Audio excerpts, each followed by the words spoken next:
From lovely Napa Valley.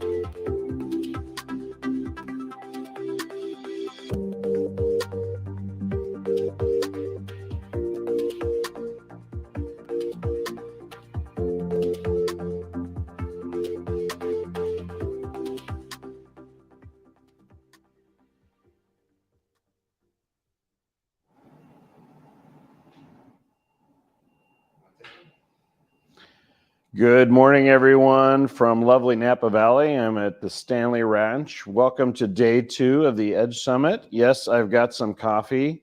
Hopefully I look okay. I will admit I may not feel tip-top. Last night we had a beautiful dinner with the sunset over the Carneros Resort nearby. Gorgeous, lovely wine. And of course, when we got back to Stanley Ranch, we had to put in a nightcap as we continued all the fantastic conversations and discussions that came through from all the wonderful connections and obviously content from yesterday as well. Today, another phenomenal set of content, both from the main stage, but also I'm looking forward to having some guests here in the room.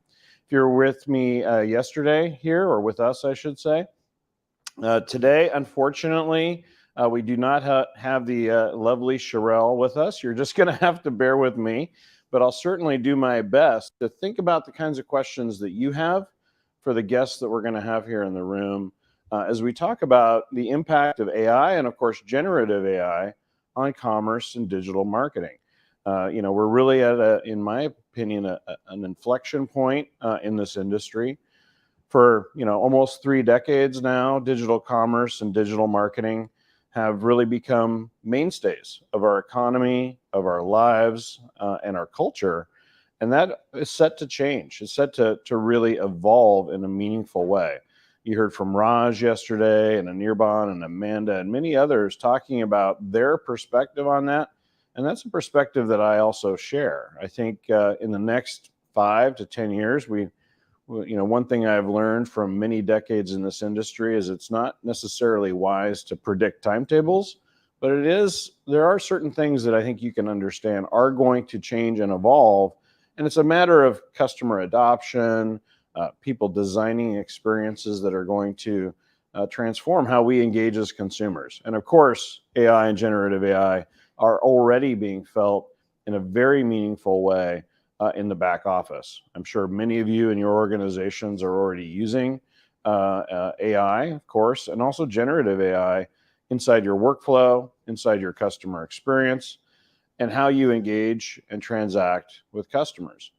So I think it's a very interesting time in our industry to be having these kinds of conversations and to understand how things are going to change and possibly evolve, and to start preparing, start thinking about what we need to do in order to ensure that our businesses are on sound footing, that our careers and our professions are on sound footing, that the younger people coming into this industry or will be coming into this industry have the same kind of rich and fulfilling careers that we've been able to have. So I think it's going to be another set of very interesting discussions today as we look forward to that. Here soon, we'll be cutting to some pre-recorded videos I think you're going to find very, very interesting, including from Zenlytics. And then we'll be cutting back to the main stage here very soon to hear a handful of other keynotes, including revealing a key report focusing on the role of AI and generative AI in the industry today. And talking to Brian from Future Commerce yesterday, I think we got a good sense for some surprising findings, reflecting just how much generative AI is already being used in our industry. So with that, I'm going to get back to my coffee here and do my best to rebalance my electrolytes after a little too much wine and a nightcap last night. Enjoy the video, and we'll see you back here soon.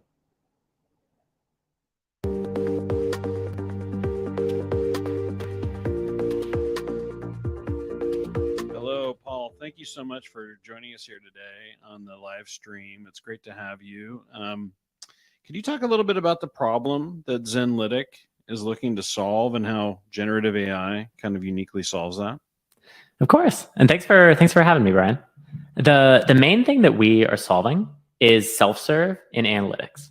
And what that means is that the majority of data questions, of data usage in a company happens through email, through Slack, through Jira. It's just humans asking other humans for things, and days or weeks later, they then get those answers.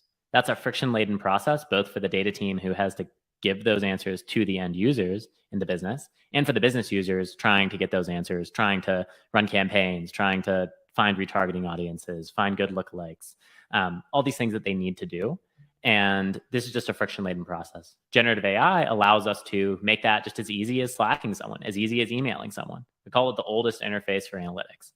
But instead of being days and weeks, it's seconds, and it knows all the definitions, all of how you calculate your metrics. It's got all the context that analyst does, but it's able to respond in seconds instead of days or weeks.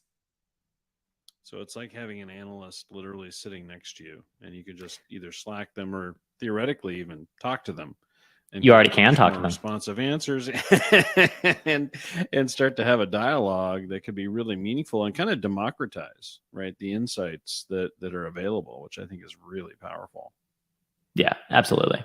And that's exactly what we're going for, is taking that, giving you your own AI analyst who doesn't have to sleep, works on the weekends, and is just always available. Let's talk about kind of your vision for 5 years in the future. Talk a little bit about, what an e-commerce professional is doing as they engage with Zenlytic. What is that? So I think the main way we fit in here is taking all those kind of ad hoc data related tasks and just turn that into something that you do on your phone.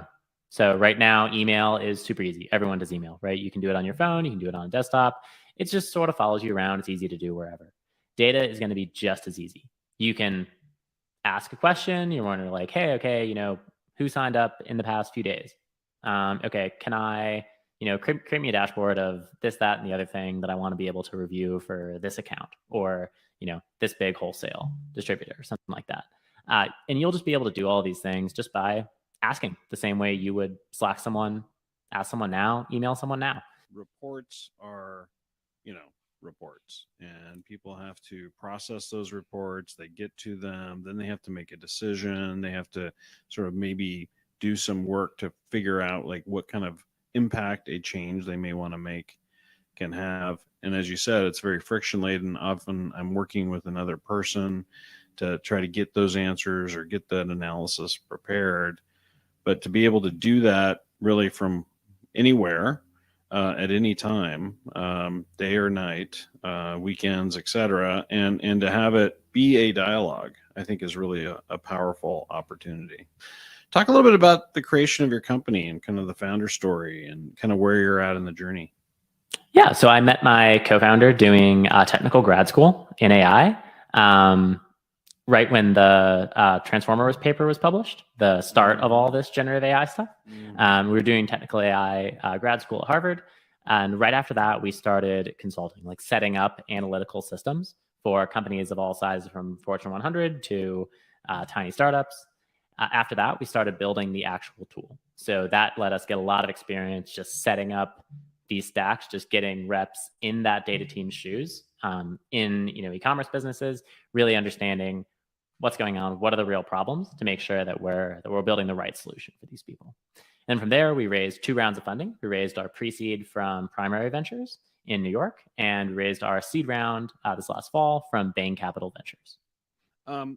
Does your system and solution kind of sit on top of, let's say, a data warehouse or other BI tools, or how does that tend to work? Or does Zenlytic ingest data and start to do, preparation and analysis to make this available? Yep, that's a great question. So we are a fully fledged BI tool. We have all the permissioning, dashboards, all of the stuff you need to be a fully fledged BI tool. So we sit on top of the data warehouse. So we integrate with any sort of SQL speaking data warehouse, which is becoming more and more common. More people using Snowflake and BigQuery and great products like that.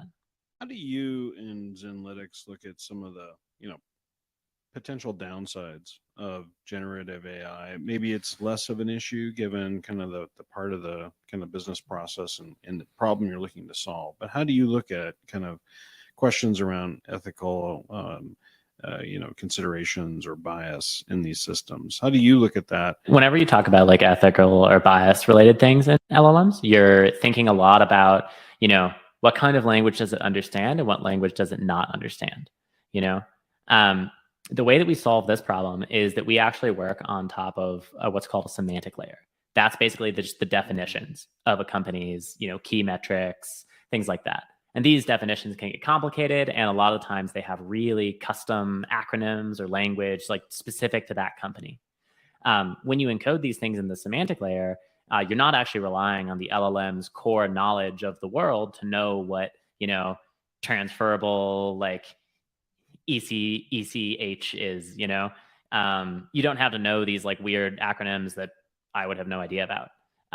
You're able to just surface that context that's defined by the customer to the LLM, and then have the LLM use their own language to help pick out the right metrics to show them. Very cool. Talk a little bit about your kind of ideal customer today. Who is it that you feel you're really best able to kind of serve, and the kind of, people who you may want to talk to at this stage of your organization? So we best serve mid to large companies. So that's basically anyone over like 50 to 100 employees. Usually at that point, they have at least one data team member who's, set up the Snowflake or the BigQuery, something like that. And usually at this point, they're struggling with just throughput of the data team. They just have, the normal ratio in businesses is anywhere from 60 to 1 to 50 to 1 team members versus data people. And, you have one data team person serving the needs of 60 people. You just can't keep up with that. And there's always a really long queue. People can't get what they need. Everyone feels like they're at the bottom of the queue. And, as management, you either have to hire a lot more headcount or just have a really overworked, low throughput data team. So we can come in and offer you, hey, just put the power in the hands of the end users, where the data team can make sure that those definitions are correct, make sure that everything's calculating right. And once they do, all the end users can just go and ask whatever questions they want for as long as they want to an analyst who doesn't get tired, doesn't have to go home, and doesn't eat. So it really makes the process a lot easier for the end business users and takes pressure off the data team. So that's what we're going for, is those mid to larger companies with data warehouses. That makes sense. And across all different kinds of verticals? All verticals, yep. So we are broad BI tool. So we have a ton of e-commerce companies. That's sort of where we started in our niche. So we have a ton of e-commerce companies, and they're getting a lot of value out of it. But we also work broadly across other verticals as well. Very cool. Well, as we wrap up, Paul, where do you see Zenlytic in 5 years? So in 5 years, we'll be one of the major players in the BI space. And right now, the tool is dramatically easier to use, but a very average amount of work to set up. So I think what happens in 5 years is we are not only the easiest tool, to use at the end of the day, but we're also the easiest tool to set up. Whereas right now, you've got to connect to the data warehouse and define all these different metrics, and you've got to do that in whatever BI tool you choose. And it's really a pain. It takes a long time. There's a lot of features that we're building right now with generative AI to make the actual setup and configuration process something that happens in minutes, not days. So that's something I'm super excited about, because having been someone who has configured a lot of BI tools in my life, it is painful no matter what tool you're working with. So that is an area where I think that things are going to change dramatically. It's going to be really easy to set these things up, and the actual end interface is going to be really easy. Very cool. Well, Paul, thanks again so much for joining us here today. It was a pleasure. Great. Thanks for having me, Brian.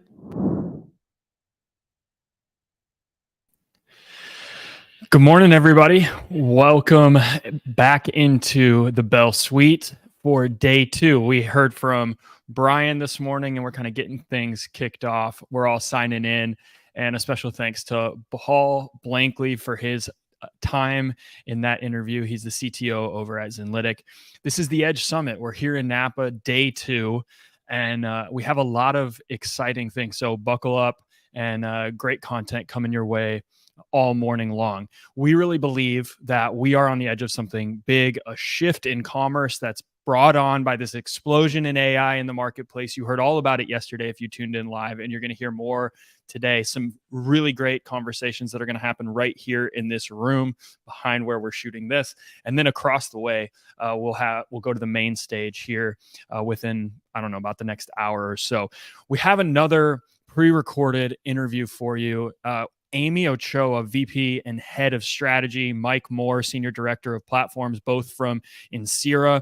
Incira is a leading agency guiding how companies connect with their customers, fostering unwavering brand loyalty by seamlessly integrating digital and physical experiences from the enterprise to hyper local level. So you're going to enjoy this conversation. Brian got to sit down with Amy and Mike. Let's throw it over to this conversation.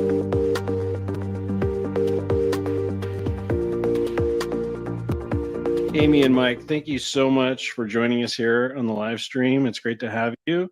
Amy, I'm going to start with you. Could you talk about your practice at Incira and how, something I know you work on quite a lot in your practice, working with clients, the concept of empathy.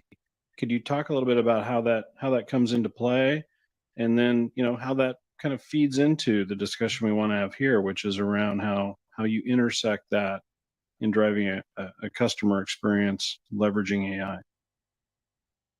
Absolutely. I think I'm going to start with a quote for you.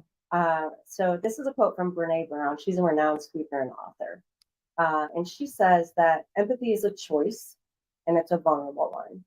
And the reason I like that is there's like 2 key things to unpack. One is, as marketers, it really is to be empathetic in marketing. We have to make that choice. It's a conscious decision we have to make. It's something we have to practice making. It's something we have to plan for in our marketing. And I know it doesn't happen overnight. And so at Incira, we really provide a research-driven approach to strategic communications so that we can think of that consumer first, try to walk in her footsteps or his footsteps, and really start to plan so that when we use tools like artificial intelligence and customer data platforms, the end result ultimately is more. Wonderful. As you think about empathy in sort of the intersection with leveraging AI, what's the kind of examples? What are some places to start as you kind of explore that idea? It's really all centered around the data. Right. And that is the thing, right? It's like the old saying, garbage in, garbage out. So it's all about the health and wealth of the data that you have available to you. With artificial intelligence, you have to train it. And it must have a way to be able to learn about the emotions that we as humans experience. And the only way that you can do that is with the data that you're able to collect. That for a long time, there's been conversations around first-party data collection, and that really gives you great insight into like a user's or a customer's behaviors, their preferences. But zero-party data collection is something that's incredibly important when you're trying to interject empathy into your marketing communications. So again, the health and the wealth of the data that you're collecting, you have to let the empathy drive the data strategy for what you're going to capture, and know how you intend to use that from a messaging perspective to engage your consumers. Love that.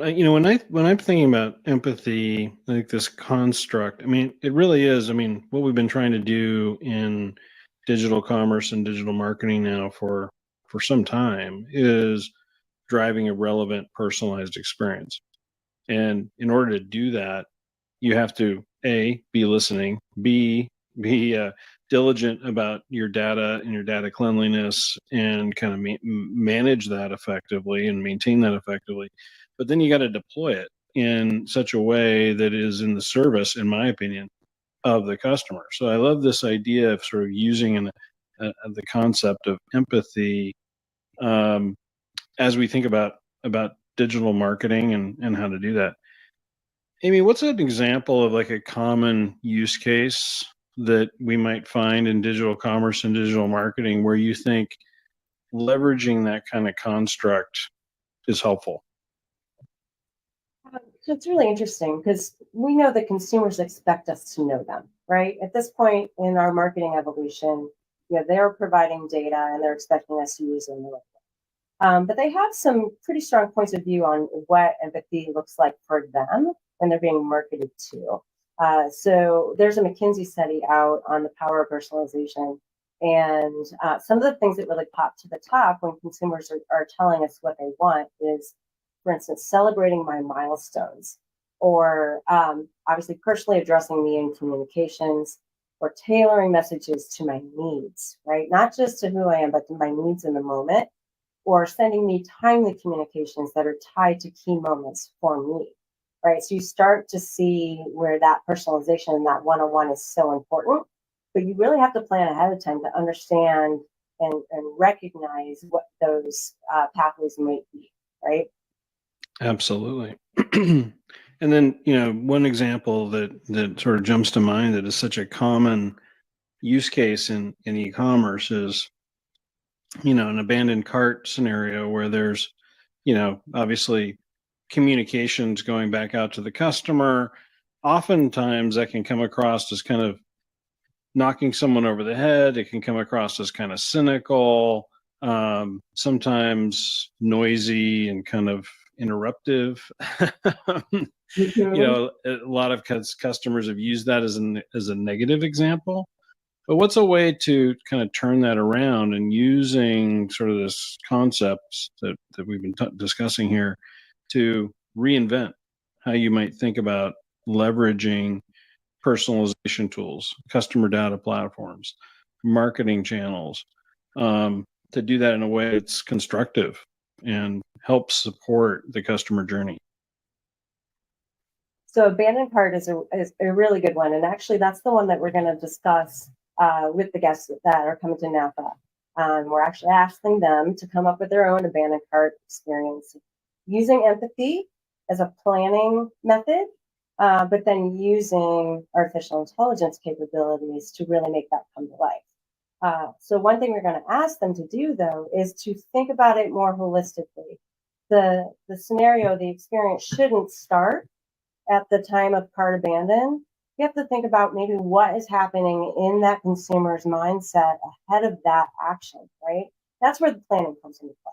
So I'm going to give you an example. Say this is a pet care store, and you have a consumer. She's been a customer of yours for 10 years. And we know that she has a large dog, age 10. And her last purchase of large dog food was about 2 months ago.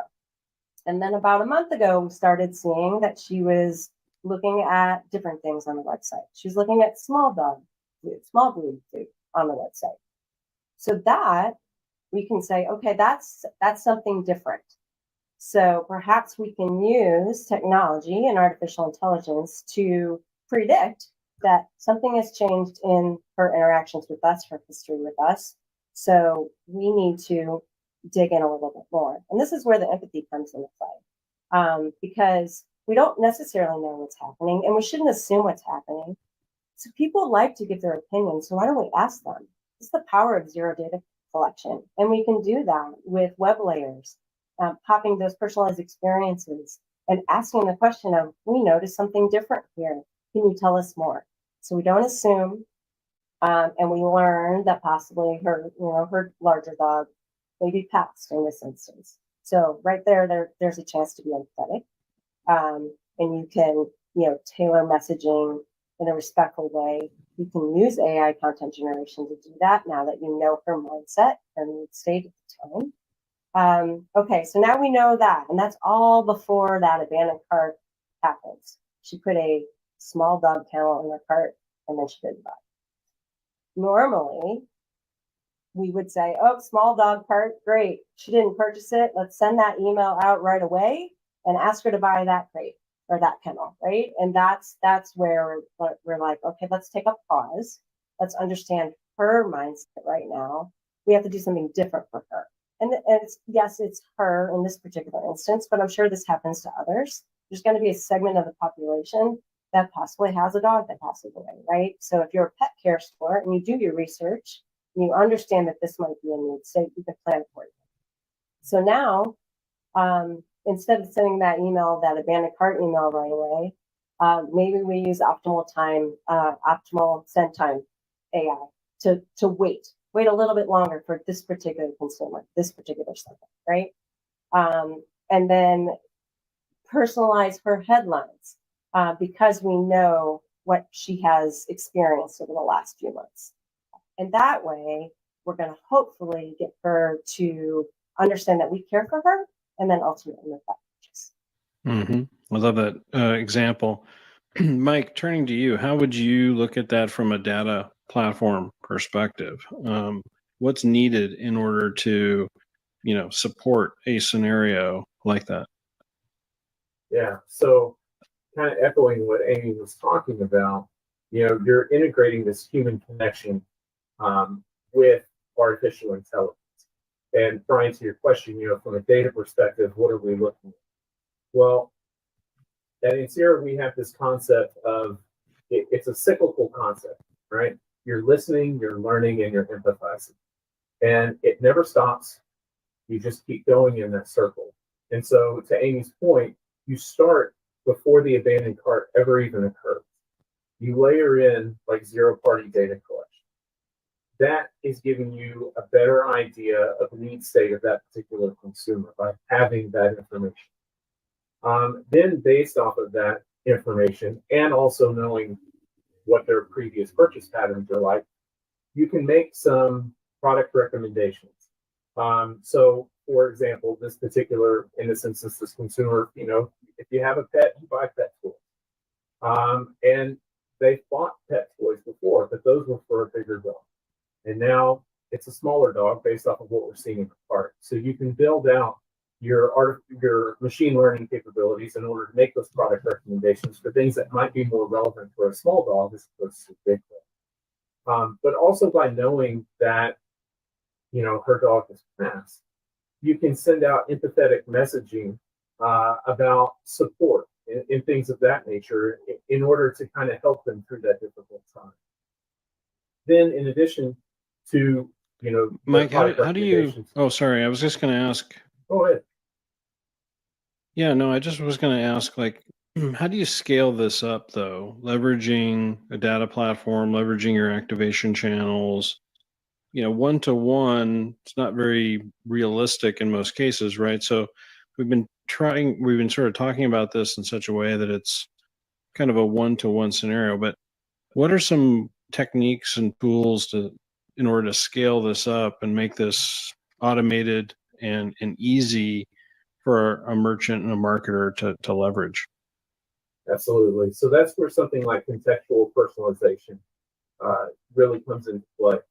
Contextual personalization is going to allow you to deliver multivariant content across, all the channels, and it is tailored specifically to the individuals, but you're also creating segments that those individuals will fall into. And so it's kind of like a matrix, if you will. And starting at the top of the matrix, you may have one or two variants. And then as you continue through the matrix, now you have 3 or 4 more additional variants. And then as you continue down, you have more and more. And so you are limiting the variants that are available, but you are still doing, you're still providing personalized content to the individual that feels very one-to-one. And I think this is where, generative AI holds a lot of promise, because content variation has been a limitation that a lot of marketers have faced in leveraging personalization tools for some time, and really just getting 1, 2, or 3 versions of your campaign or your website, homepage content, et cetera, is a challenge that is true for large organizations as well as small ones. In generative AI, obviously, lends itself really well. Although the tools are very immature, and certainly we'll see a lot of evolution here.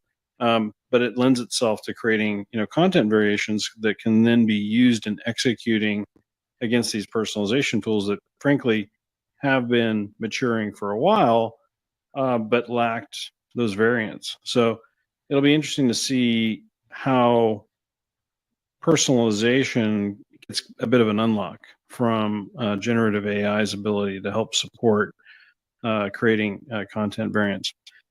Switching topics a little bit, I'm kind of curious with the time we have left. What kinds of questions or inquiries are you getting from your customer base about how to think about and leverage generative AI today? I do think there's a concern that that like being what we call preserving empathy, right? So that the machine is going to take all of the personality out of it. Even though when you prompt a ChatGPT or whatever, you can prompt it to have personality. But I do think there's that machines are taking over the world mindset a little bit with our clients of how do you slow it down just a little bit, make sure that how you're using it is ethical and not biased, and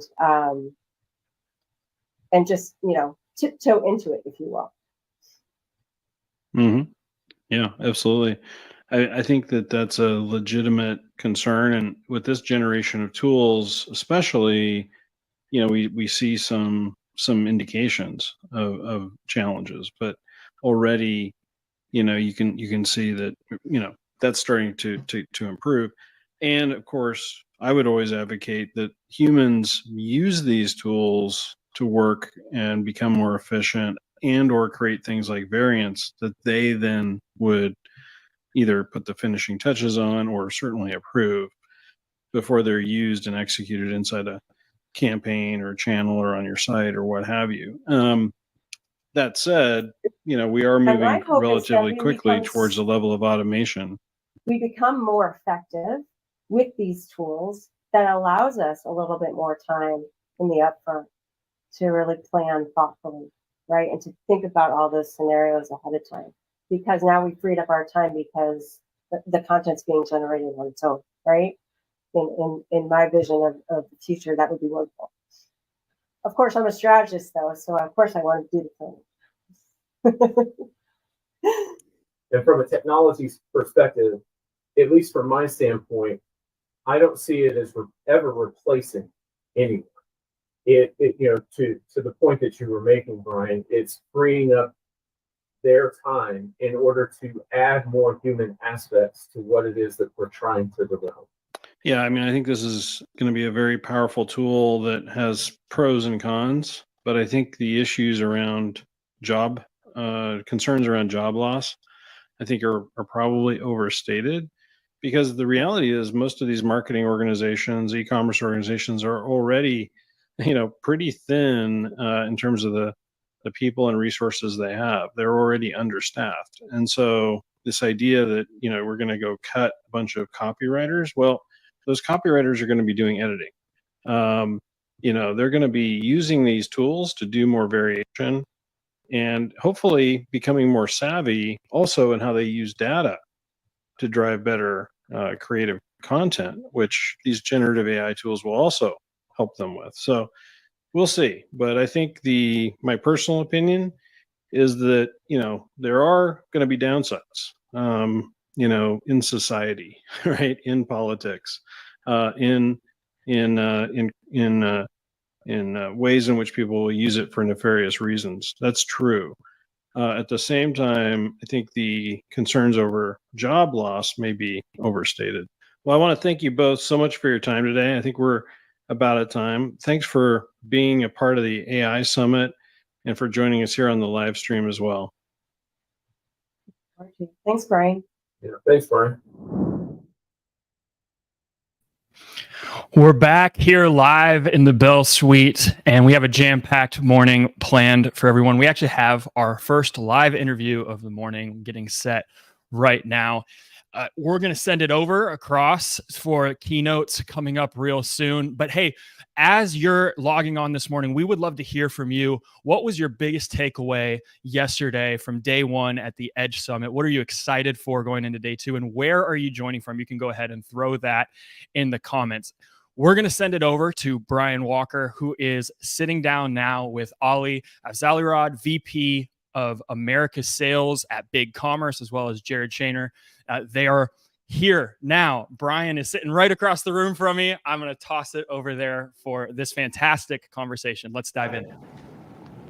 Thank you so much, Benji. Well, I had a chance to get some scrambled eggs, some bacon, some coffee. The electrolytes are starting to rebalance. Ali, Jared, great to have you here. Hope you're feeling well after a big day yesterday. It's a great day yesterday. It was amazing. A wonderful evening as well. I'm going to start with kind of I think an interesting question, and it's something that Benji had asked the live stream audience as well. Ali, what are some of your key takeaways from yesterday? What were some of the things that sort of jump out at you as you reflect back on all the content and conversations yesterday? A lot of great conversations yesterday, a lot of great speakers. One thing that really stood out for me in particular was clarity. So the notion of chatbots have been around for a while, not very effective in my opinion, but the demonstration I saw of the Clarity product and what it's going to bring to bear, that blew me away. So I'm very excited about that and to see that live in the wild and to work with our customers that want to leverage that kind of technology. Wonderful. Jared, what are your thoughts? Yeah, the one thing that stuck out was actually Raj shared it, and I think it really opened my eyes to some of the work we're doing with Bloomreach and Big Commerce and a lot of our client partners, which is this concept of consumers being searchers versus seekers. So the idea that we need to be able to feed experiences that allow people that are seeking something, but aren't specific in what they're looking for, and the way in which AI can help us digest that information and better anticipate what they're seeking. So excited to dig that into all that with the teams further. Yeah, it's kind of a paradigm shift, right? And I think the concept of searching versus seeking, that's a kind of an interesting paradigm shift when we think about how we've engineered digital experiences and digital marketing in the past. I think it's really interesting. Jared, you're working with lots of different clients to help drive and innovate their digital experiences and how they think about engaging their customers. What are your customers sort of asking you about as it intersects with AI and generative AI? Can you kind of bring some of that forward for us? What's on top of mind? Yeah, so you end up having two sides. The first, which is admittedly, I'll admit my own fault, is where I fall, which is, hey, am I a little behind the trends here?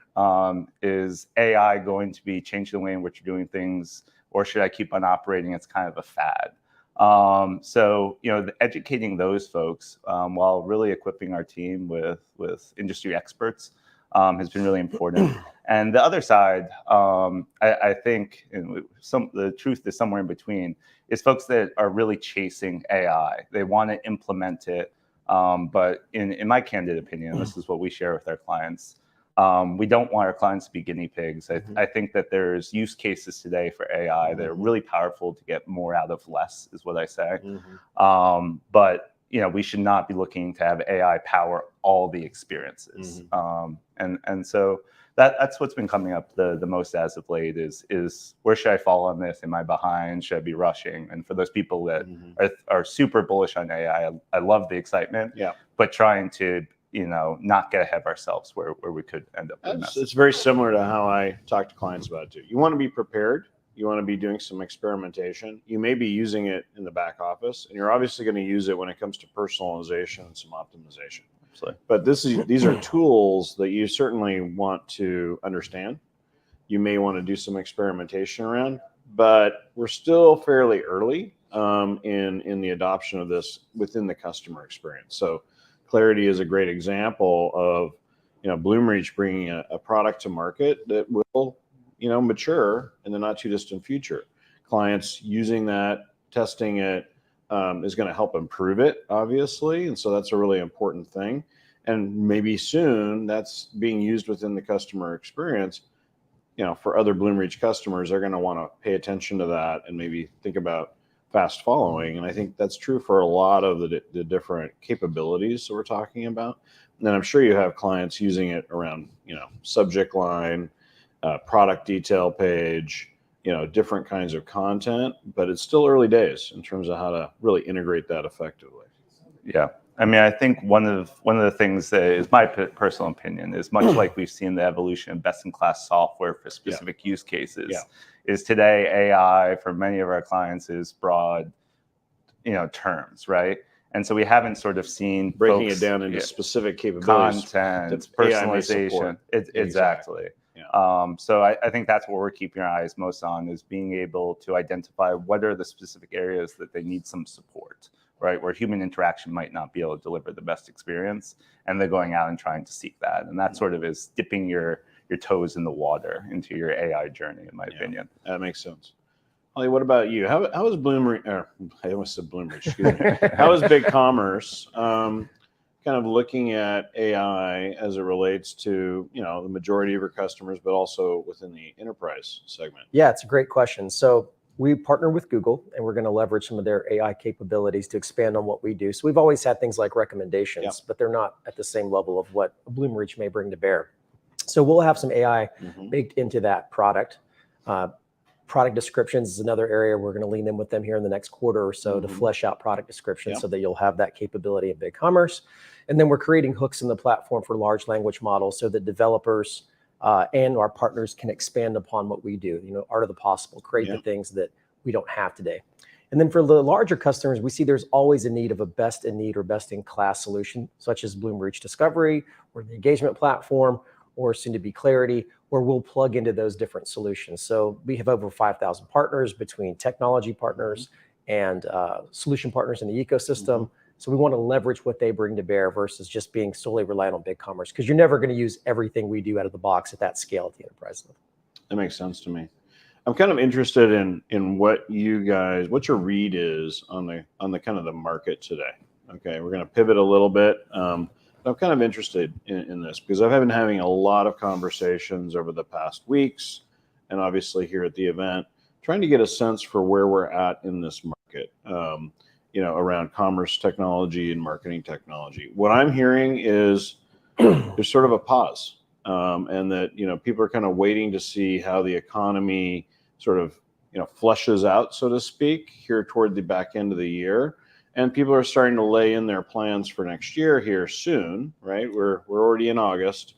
Hopefully you're not waiting till March of next year to get your 2024 plan sorted out. No judging, but at any rate, I'm kind of interested, Jared. What are you seeing? What's kind of, how does the market feel to you right now? I feel broader sense with what we watch with the economy. I think that's where AI once again comes in so important. Is we saw really scary things, right? I think there's a lot of fright in our economy. Unfortunately, every day I'd open up my phone or my LinkedIn, layoffs. And so I think what people are really excited about, and AI as a tool for this, is once again being able to really optimize their time. To do their jobs better at various merchants, but as well deliver better experiences to consumers. Because that's the other thing is that the market, the ecosystem of e-commerce has developed a lot. And I think that consumers are in a power position today in the way in which they have a lot of options, especially during COVID. A lot of Davids went after Goliath. We saw it in CPG. I'm sure you've seen that within BigCommerce. Right. It is the fact that people are expecting more, and therefore they need these personalized experiences that AI can help power with open-based platforms like BigCommerce. So. Yeah, I think from a planning perspective, we have definitely seen call it a downshift in we've seen cycle times increase, frankly, right? And so whether we're in a recession or not in a recession, and we're going to soft land, who knows?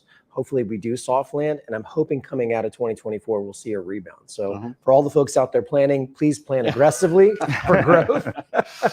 But it's definitely been a more challenging year for I think all of us in technology, because there's a lot of people on the sidelines waiting and seeing. And then to add to it, there's more folks involved right now, Brian, in this process. I would say a year ago, 2 years ago, and pre-COVID, you rarely had the board of directors or the private equity firm weighing in on these types of decisions.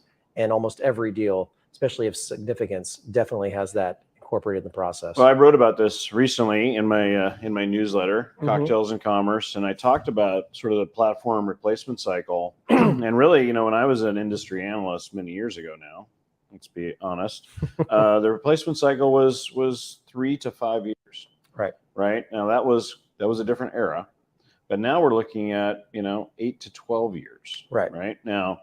That's pretty different. And one of the reasons why, but also related to sort of the decision making, is that, frankly, this is a significant part of every business now, right? The digital channels are incredibly important, not just for the direct transactional revenue, but obviously influencing what's happening across every channel.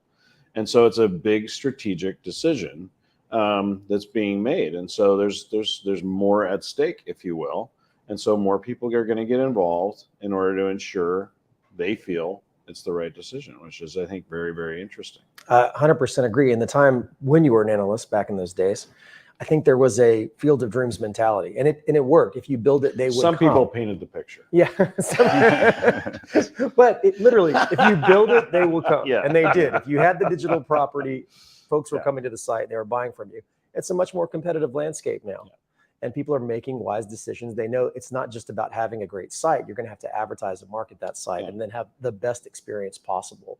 So there's And it's more not at even stake. about the e-commerce site. This is your front door. This is your to front door. every customer interaction. Exactly. And I think that's one of the things I love to sort of bring up, because I think, I obviously pay a lot of attention to e-commerce results. I think that's a valid thing to focus on. Sure. Conversion rates, average order sizes, right?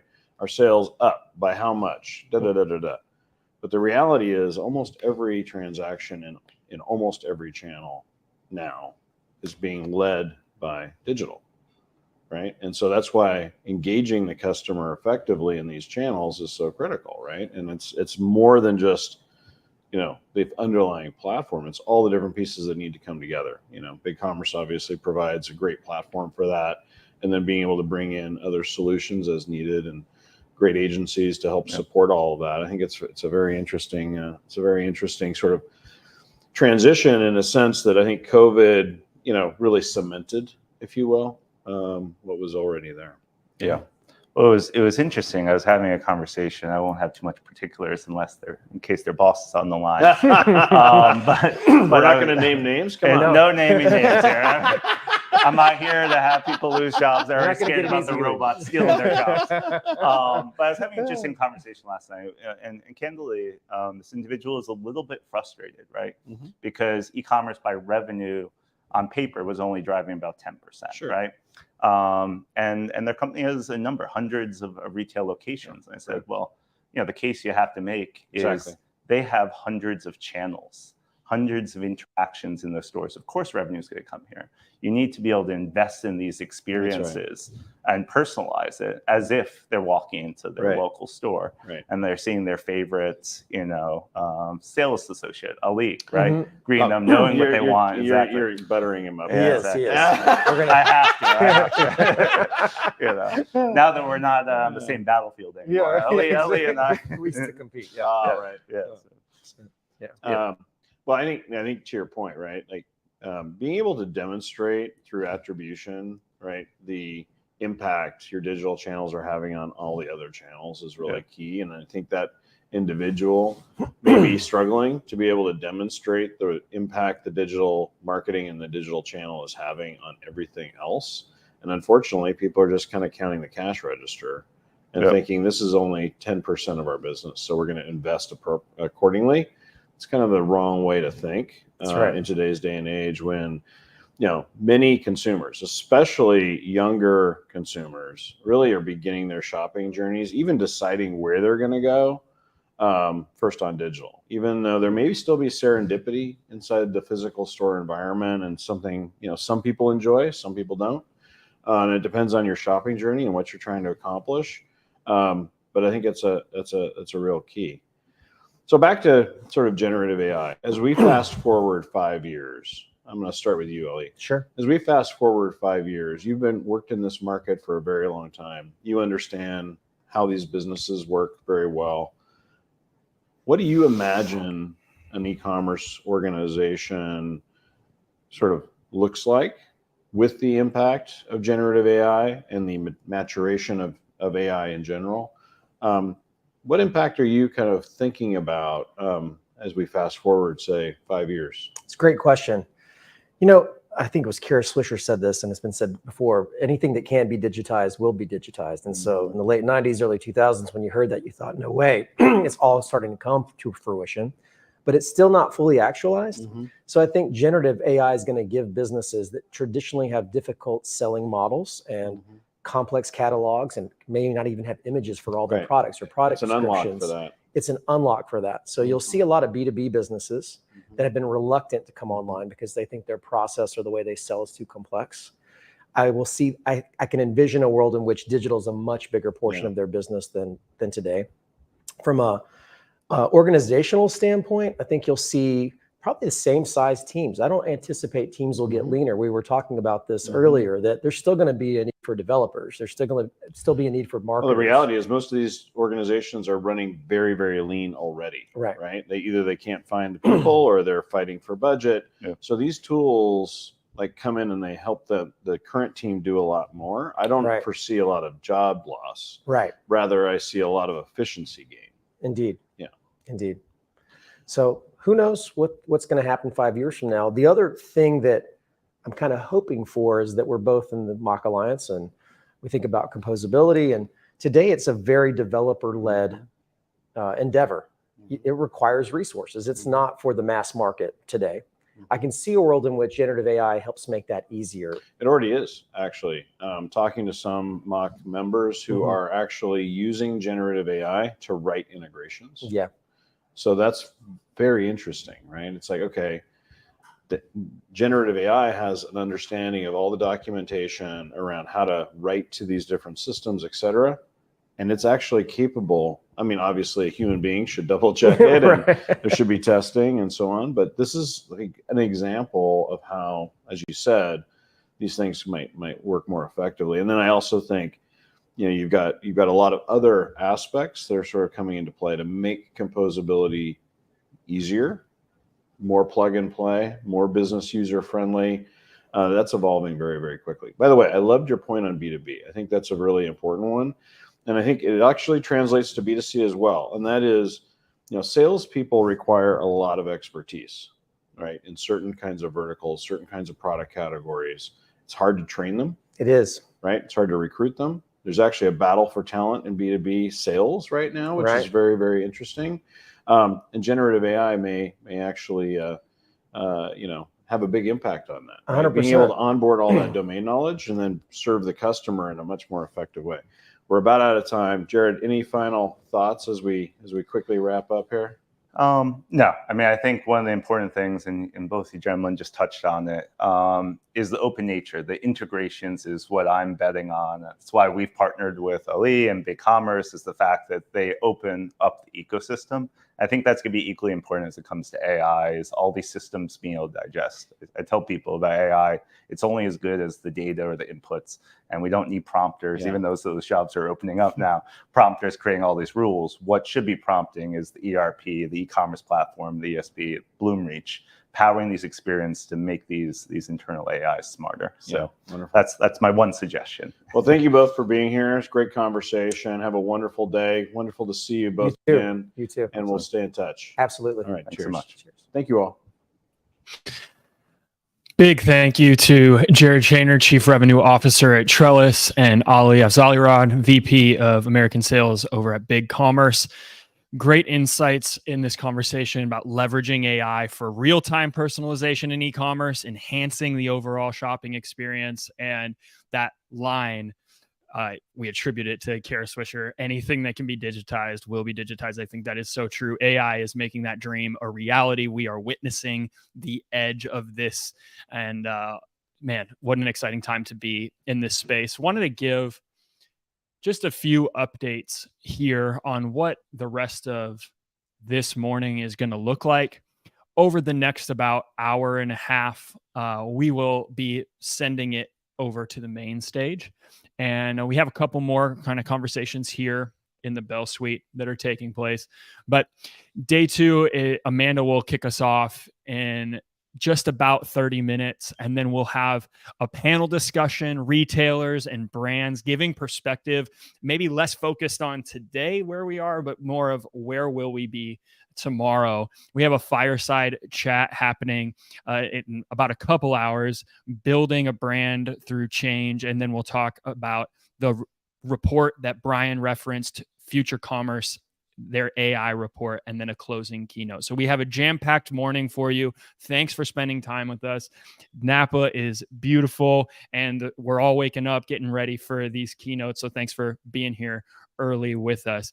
This next conversation, we are thrilled to have Vikas Jain, Director of Sales, Retail and Consumer, Strategic ISV at Google Cloud.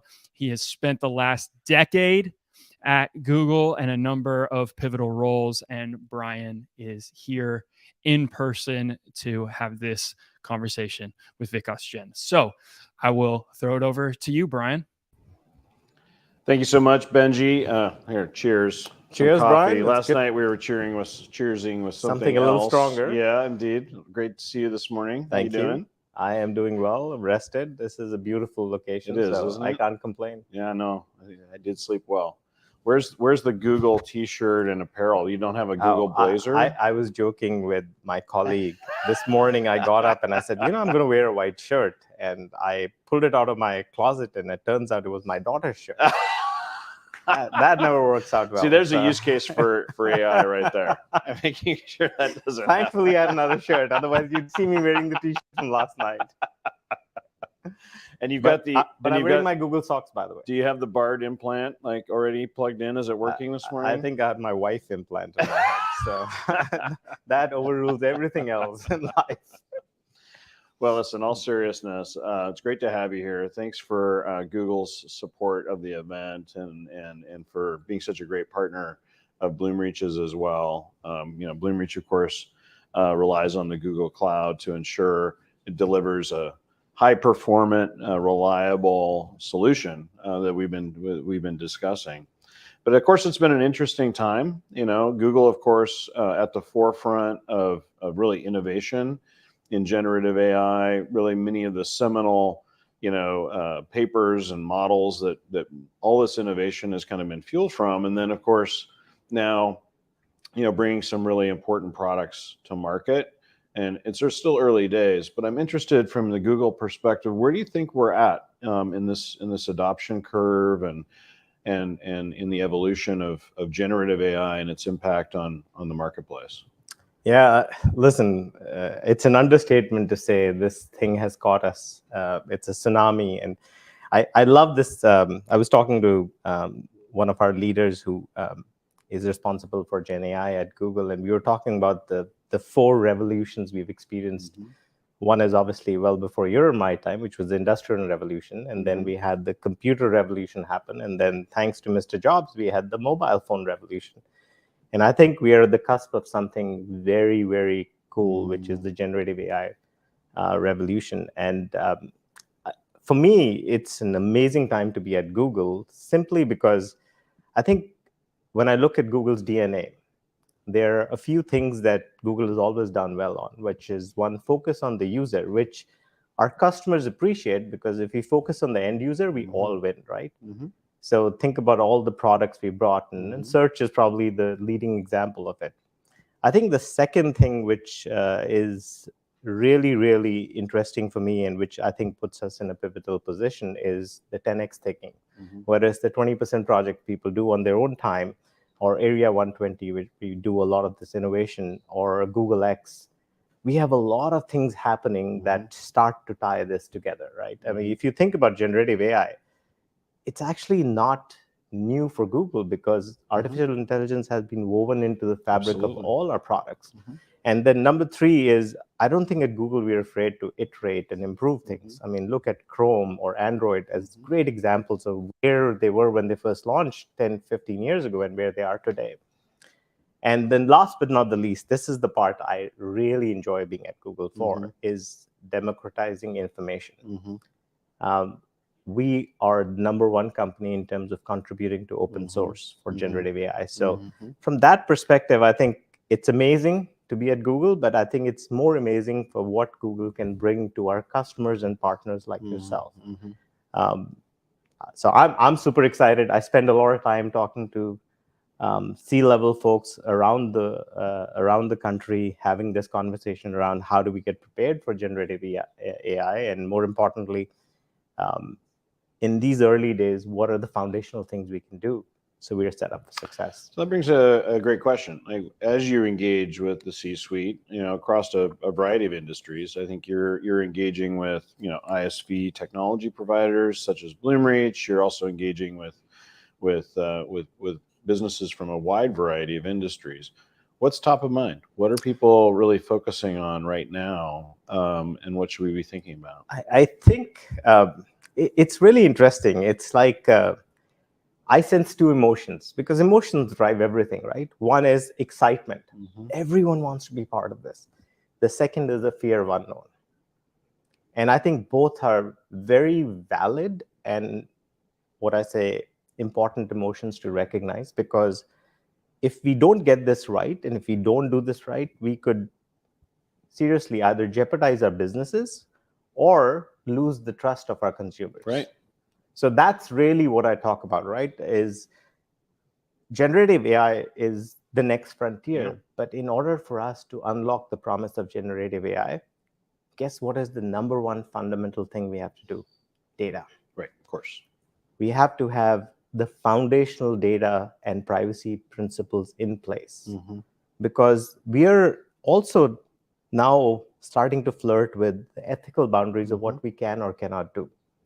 And so my advice to every single customer is, the first thing you want to do is lay down the foundation of what your data and privacy principles are, because at the end of the day, if we lose the trust of our consumers, it's all for naught. I think that's excellent advice. Honestly, as I think about that, I come to a similar conclusion. I mean, now is the time. If you're thinking about, the impact of generative AI and making sure your organization is prepared, I think it's really important that you have a strong, ethical data foundation.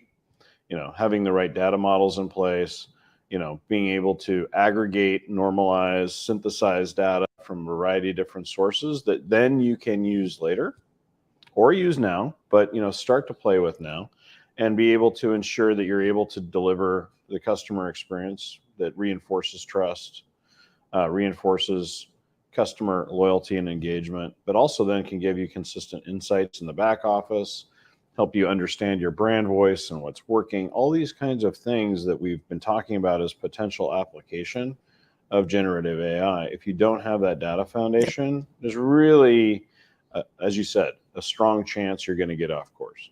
Absolutely.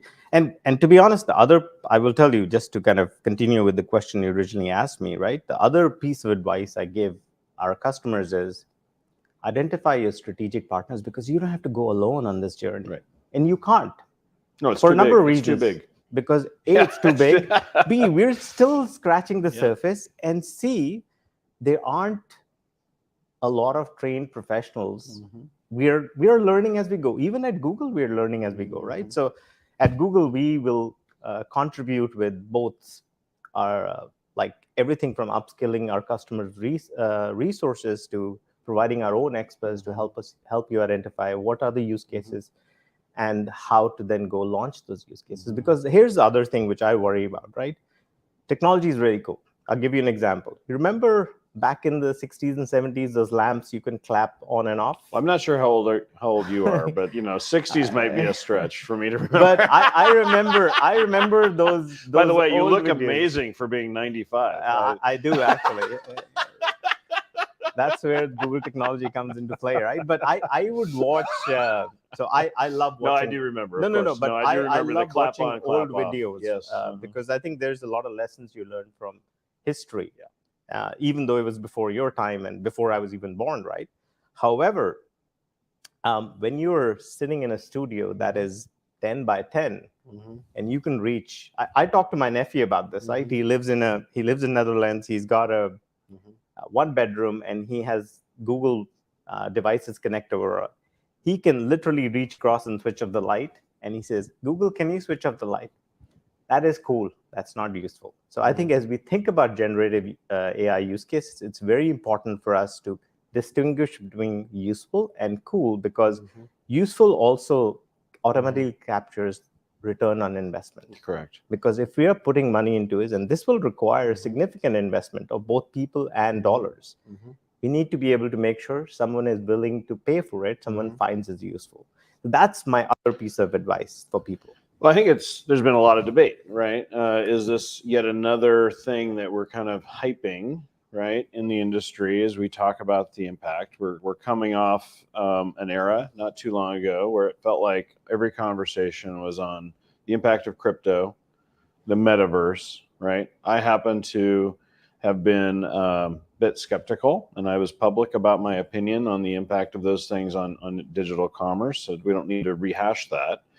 But I think generative AI is fundamentally different because of all the different opportunities for actual application in a useful way. Yeah. Right. Whether that's back office efficiency, improving the productivity of teams that are actually, to be frank, running very lean today. So this notion that we're going to see a ton of job loss, to me, feels a little misguided, because inside a lot of the organizations, certainly in our industry, these are small teams. Yeah. So the addition of these tools to help with content creation, content variation, testing, optimization, personalization, these are welcome additions essentially to the team. And then you think about the evolution opportunities around the customer experience. I think it's really interesting. Yeah. It's funny. I was having this conversation last night, and I totally stole this from somebody. It's okay. You can attribute it to me. I'll attribute it to you. We have this fear of new technology, and we have this fear of what generative. But somebody said this to me a few weeks ago, actually, maybe a couple of months ago. They said, when computers first came out, everyone said librarians would be out of a job. But do you know which librarians were out of jobs? The ones who didn't learn how to use computers. Exactly. So I think generative AI will enhance this. Mm-hmm. Like if you think about a customer and Mm-hmm. how enterprises think, Mm-hmm. we are at Google hoping to provide, let's start with the business analyst, an intuitive way to unlock complex data. Mm-hmm. That is going to increase time to value. Mm-hmm. We are working with the creative side of the customers to be able to generate more efficiently video, music, text, Correct. Yep. everything that can enhance and amplify your marketing and your scale, right? Mm-hmm. We're now also trying to provide a lot of choice and a lot of thought into how your practitioners can take advantage of AI in a way that it already enhances your investments in your machine learning platforms. It should be additive and not deductive, right? We are thinking through all of those things. And then on top of that, if you think about things like your customer teams and how conversational AI, which Google has launched, and we've had it, now we're adding generative AI to it, how it's going to help personalize the experiences. Like I was reading this survey, it's very, very interesting to me that 61% of the people expect a personalized experience. But what's more interesting Actually, is my research shows it's higher than that even. I wouldn't be surprised. There are a lot of studies floating. What's another stat that jumped out at me? 3 out of 4 people want to feel that they've had a personalized interaction with the retailer, even though it may not be all human. Right. Now, if you look at psychology, we all want to feel like we are individuals and we're treated individually. So it makes complete sense, right? With generative AI, we're allowing ourselves to have that opportunity and use technology to provide that kind of experience. I agree. Actually, this is why I'm kind of bullish on the impact of generative AI on the customer experience, because I think if you've been playing around with these tools, you quickly learn how it can adapt to you and your inputs and your prompts and so on, right? And you can quickly start to think about in the not too distant future, the interactions I have with a generative AI backed system has the potential to have a dialogue with me that is much more personalized and probably more knowledgeable than a typical, not an atypical. An excellent salesperson is going to be hard to replace, but a typical salesperson, you may see that generative AI actually provides, as a consumer, a better experience. And then once that starts to happen, consumers are going to feel very differently about interacting with machines, essentially, to use that kind of a term. And certainly these kinds of digital systems. And I think that could lead to some pretty profound and interesting changes. But I don't really think it's dystopian, in my opinion. I think it's actually, got a lot of opportunity to improve a whole host of things, as well as make these systems more accessible. Yeah. More accessible to people who don't speak English as a first language, for example, or have other disabilities or different challenges or have different cultural backgrounds, a whole host of different things that suddenly change. There will be some downsides and things we need to look out for. As you've indicated, it's really important that everyone think about this very thoughtfully. Yeah.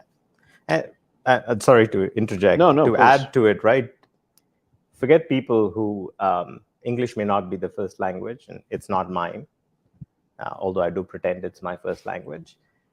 But even people who, so it's like Bloomreach does search and Yes. you do engagement, right?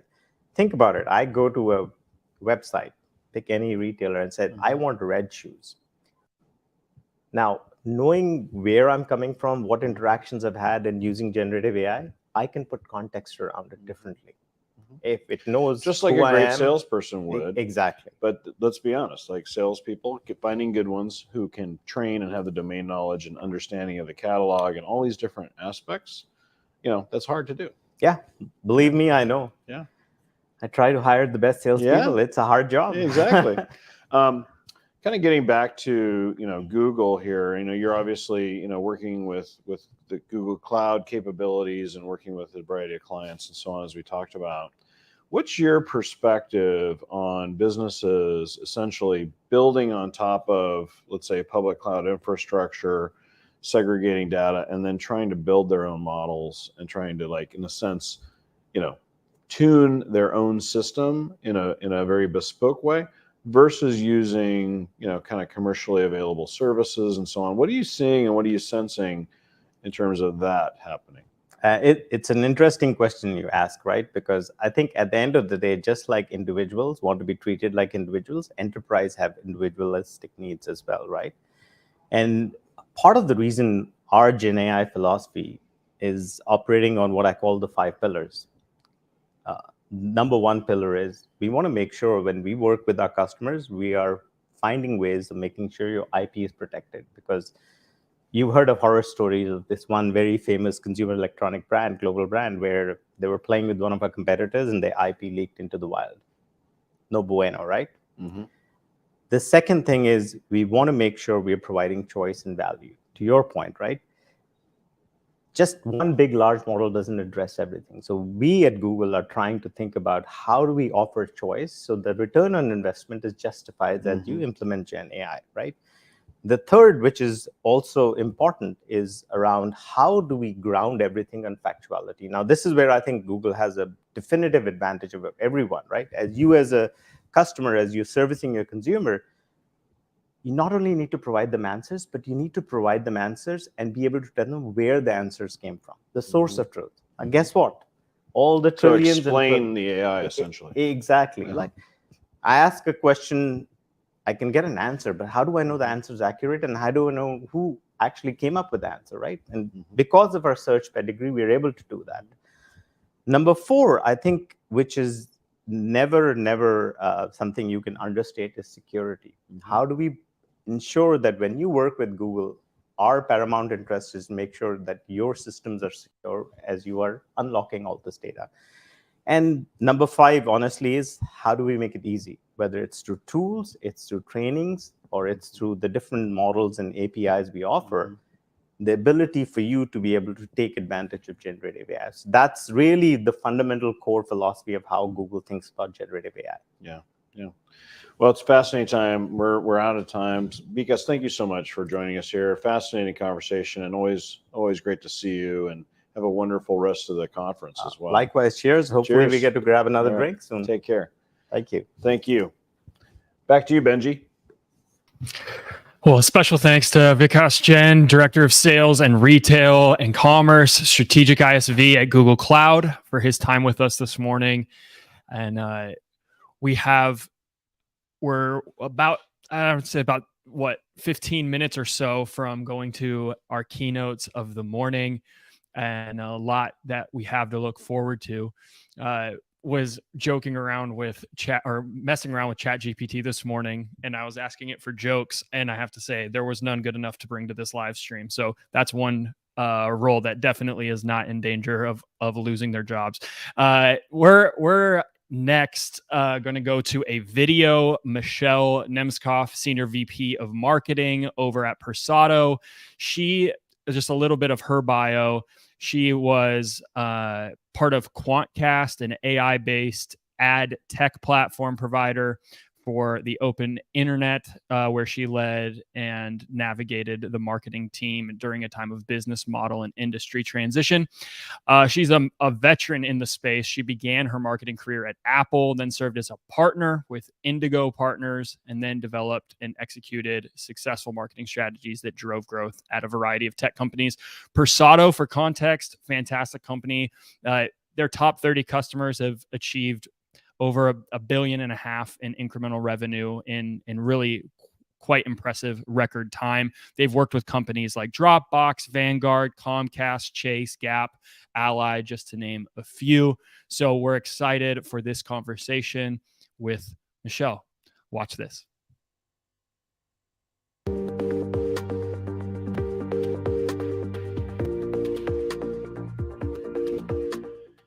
Michelle, thank you so much for joining us here today. It's a pleasure to have you on. I'm excited to talk about Persado. Great. Thank you for having me. I'm happy to talk to you. You know, I know that Persado is not a startup per se. It's been in business for over a decade, but I'd love to hear what inspired the founding of Persado. Talk us through the founding story and the problem that Persado is solving and how generative AI uniquely comes into play. Sure. So, like as you're correctly stated, we were founded actually on 12/12/12, about almost 11 years ago, which I guess 12/12/12 resonates with a lot of math nerds, which, you know, we geek out about data and we have a lot of mathematicians here, and so. In fact, the company is made up of a lot of mathematicians, NLP pioneers, data science experts, but also linguistic specialists and translators as well. And the company came about from Alex V, who is our founder and CEO. He was the founder and CEO for many years of a company called Upstream that did text messaging marketing campaigns. And also Asaf, our co-founder, also that worked with him there. And they actually noticed that they were like a conduit, you know, for sending out marketing messages via text for companies and agencies, that the response rates actually changed when they tweaked the language of the text. And Alex, as a mathematician, sort of grew obsessed with improving that. And he sort of started tweaking it and applying a formula and algorithms and saw it sort of as a science or a math problem. And they started seeing that by tweaking language, you could get people's response rates to change. And so that's how Persado sort of grew out about this, that using the power of language to motivate people to get better conversions. And we're sort of across all channels, like email, SMS, push, you know, digital web banners, the web, etc. And over these 10 years, we have developed a specialized knowledge base of enterprise communications. And by really analyzing it and understanding it with our linguists and everything, we know which language, what resonates the best under, depending what trends, what times, based on session data, if we have first party data. And so our mission is to use the power of words to better for brands to better communicate to their customers and prospects, which would then help increase purchases as well as loyalty and revenue as well. Mm-hmm. Wonderful. I'd love to kind of ask you to imagine a day in the life of a digital marketer who's engaging with Persado, but obviously a lot of other solutions in 5 years' time, right? So we're obviously all very interested and excited on AI's impact today, but let's think forward. a number of years. What does that look like, and where does Persado fit in? Yeah, so 5 years is a really long time because just even think back a year ago, ChatGPT wasn't even mainstream by then. Like so much has changed in the last year on how much generative AI has become ubiquitous almost across marketing solutions. There's new companies, new features. Old companies are incorporating different aspects of Gen AI. In fact, yesterday we announced a new product, our Essential Motivation, which I could talk about later. But a journalist from Digiday said, we were one of 7 companies, including I think it was Adobe and maybe Salesforce, that announced products with Gen AI in it. So it's becoming so crazy. So forecasting 5 years is a little hard. I would say even in 2 or 3 years, I think there's maybe running the risk of what maybe I would call multiple AI personality disorder, where customers, meaning marketers, are confused and have so many options. And again, do you start buying them and using them? They all sound good in silos. There's so many distribution plugins, CMS Gen AI, DCO Gen AI. There's no connection to a lot of them. And I feel like it's going to put brands at risk for exhibiting this multiple AI personality disorder. And then you're going to look very disjointed when you're connecting with the customer. So I see the future as you want a central repository where you can control the language across your channels, across the plugins. You want to make sure you're unifying a brand's values and your brand's voice to meet the customer at the right moment. We all talk about that, and connect with each customer. And they're at the center. So I've seen a lot of these AI maps, with all different AI products, and they never have the customer at the center. And we feel like the customer experience has to be at the center, and any of the other AI tools you use have to all work together. So we'll have to figure that out. But of course, we think we can be at that central repository. Where we differ from some of these others is we have this 10 years very unique knowledge base of enterprise communications that is proven to understand what motivates. It was a combination of AI, machine learning, and our large language models, and our human staff that analyzed all this data and has been able to leverage it, and it keeps learning. And we, unlike some of the other solutions, we don't use the whole internet as our basis. We just use this database of 10 years of enterprise communications that we have worked with many customers over the last 10 years to unlock the power of language. I love the concept of multiple AI personality disorder. That's an interesting idea. A different question, who does Persado best serve? Who do you tend to work with? What kind of clients, what kind of size of clients that is the right fit for Persado? Yeah, so historically, we work mostly with Fortune 500 companies, primarily in the retail space. And also we have a really strong foothold in financial services, travel and hospitality, as well as, we've done some a little bit in healthcare and telco and tech as well. And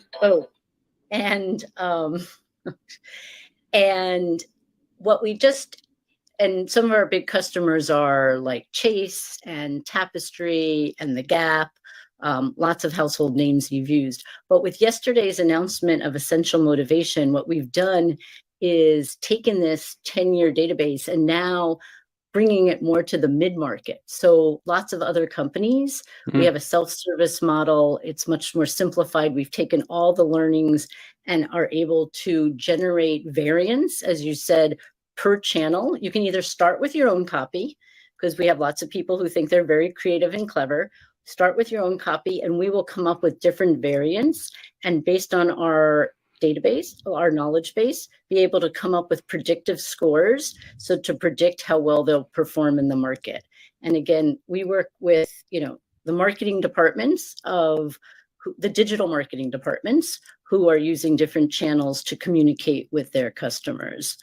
And we're really excited to take all this knowledge and experience and our proven results. In fact, Versado beats human copy 96% of the time.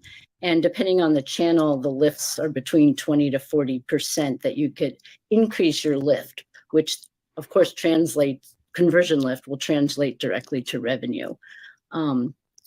And one of the newest things we have also that we recently announced was Dynamic Motivation, which focuses primarily on the online cart, which is the last stage of e-commerce. So we're really connected with e-commerce executives at brands who cart abandonment is like 80%. And our solution can increase that revenue 3 to 5% just by changing the language in the cart. So we're not a recommendation engine. We're not going to also offer free shipping or any of the stuff that normally comes along to help you make that final purchase. We just change the language based on, again, if we have the first party data or session data or their browsing history, and it dynamically will serve up what is the appropriate language for that person. And we've seen really great success with that as well. Very, very interesting. You know, you talked about multiple AI personality disorder. We already talked about that idea and had a bit of a chuckle. But how do you think businesses can best navigate this hype around generative AI today? All the different solutions and capabilities coming to market that are going to potentially be used within the business, the customer experience, how they operate. I'd love your point of view since you've been working in this space now for a while.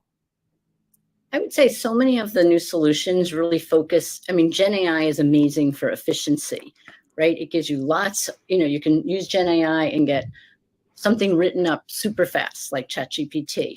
And so it's a great starting point, right? So, but efficiency will only get you so far. What I think people have to evaluate is also the effectiveness. So is the copy or the language or what's been generated going to get you to your goals? So it's not just efficiency, but it is this effectiveness. And how do you do that? And again, we think by really understanding and the language is one way to get there. There's other criteria that people should use to evaluate, how are you going to personalize? How is it going to be integrated?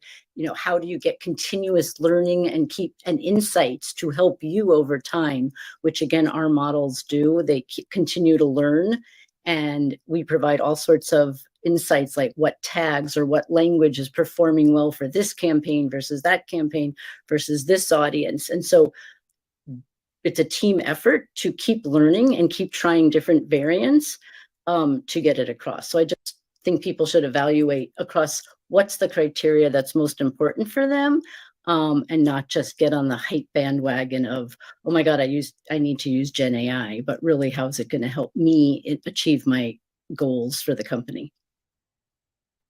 Yeah, absolutely. Well, Michelle, thank you so much for your time and joining us here on the live stream. It's been a pleasure to talk with you and look forward to staying in touch. Thank you.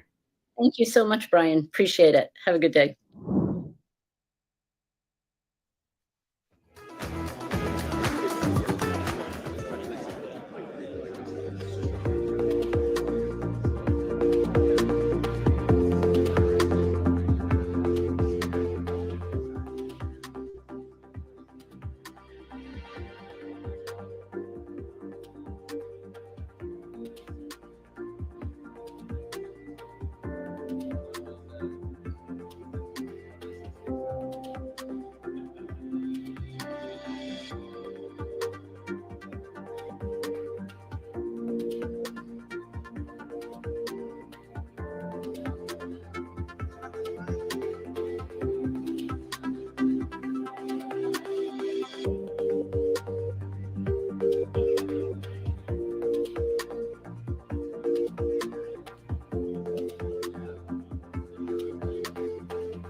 Good morning.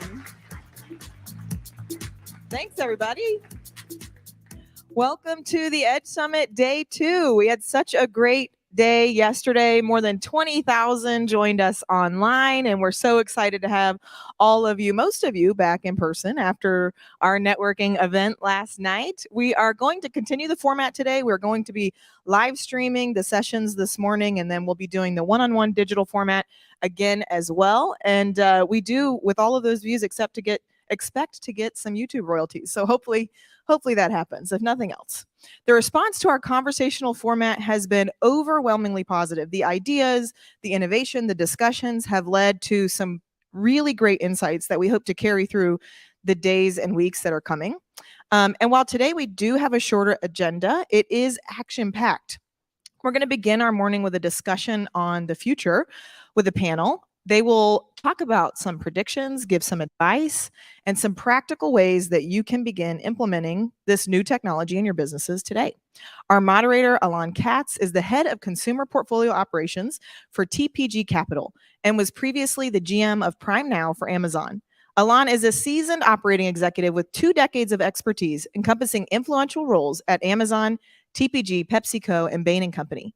He'll be joined by our panelist, Lori Jaffe, the CMO at American Freight, who previously led IT marketing and e-commerce at Sears Hometown and Outlet stores. Amit Agrawal, the founder and CEO of Data Iris, an early-stage startup revolutionizing data access and business analytics. Previously, Amit was the technical co-founder at The Yes and held engineering leadership roles at Groupon, Microsoft, Bing, Google, and our very own Bloomreach. And finally, Sean Coombs, the Vice President of Digital Products at Canadian Tire Corporation. Previously, Sean has held leadership roles at the Home Depot, TripAdvisor, Dell, and Amazon. So a super impressive panel to start us off this morning. Please welcome them to the stage.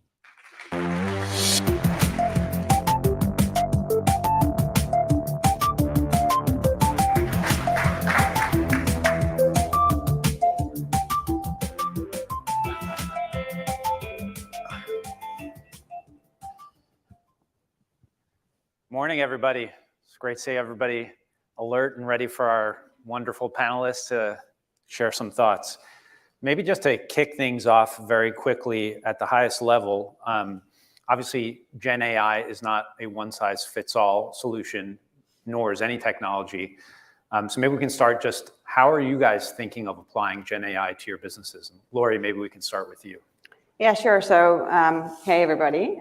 Great to be here. Super exciting conversation. So for those who are not familiar, American Freight, we sell appliances, furniture, and mattresses. We're a retailer. So obviously, complex purchase, high average ticket, long user journey. On the appliance side, often a duress customer, which just tying back to what Raj was talking about yesterday, I think for us, like the seek and the shop often are intertwined, those journeys, right? So when we are evaluating the way we're thinking about it, AI solutions or Gen AI solutions, we really think about it in 2 buckets. One is just from a customer standpoint, how are we helping bridge the gap between the stores to online, right? Like what solutions are helping us do that? In a consultative sale, the associate is so critical in that transaction and helping guide the customer. And it's just a huge challenge for e-commerce, right? So how are we using tools to bridge that gap? And I think Clarity was a super exciting example of doing just that. So we're excited about it. The second bucket that we really evaluate is more internal, right? So what are some bottlenecks that we have organizationally? And how can AI or Gen AI on the content side specifically help us solve those bottlenecks, right? So that we can do more, right? So an example would be item creation, product descriptions, attribution. All of these things, if we use the right tools, our teams can, and I'm choosing my words very carefully, it's not do more with less, it's just do more, period.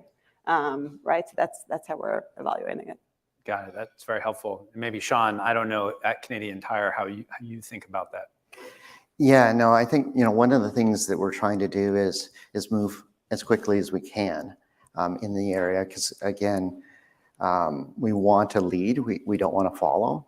But maybe I'll take a step back and just explain a little bit for the audience in that Canadian Tire, just to give context. So Canadian Tire is a 101-year-old retailer in Canada.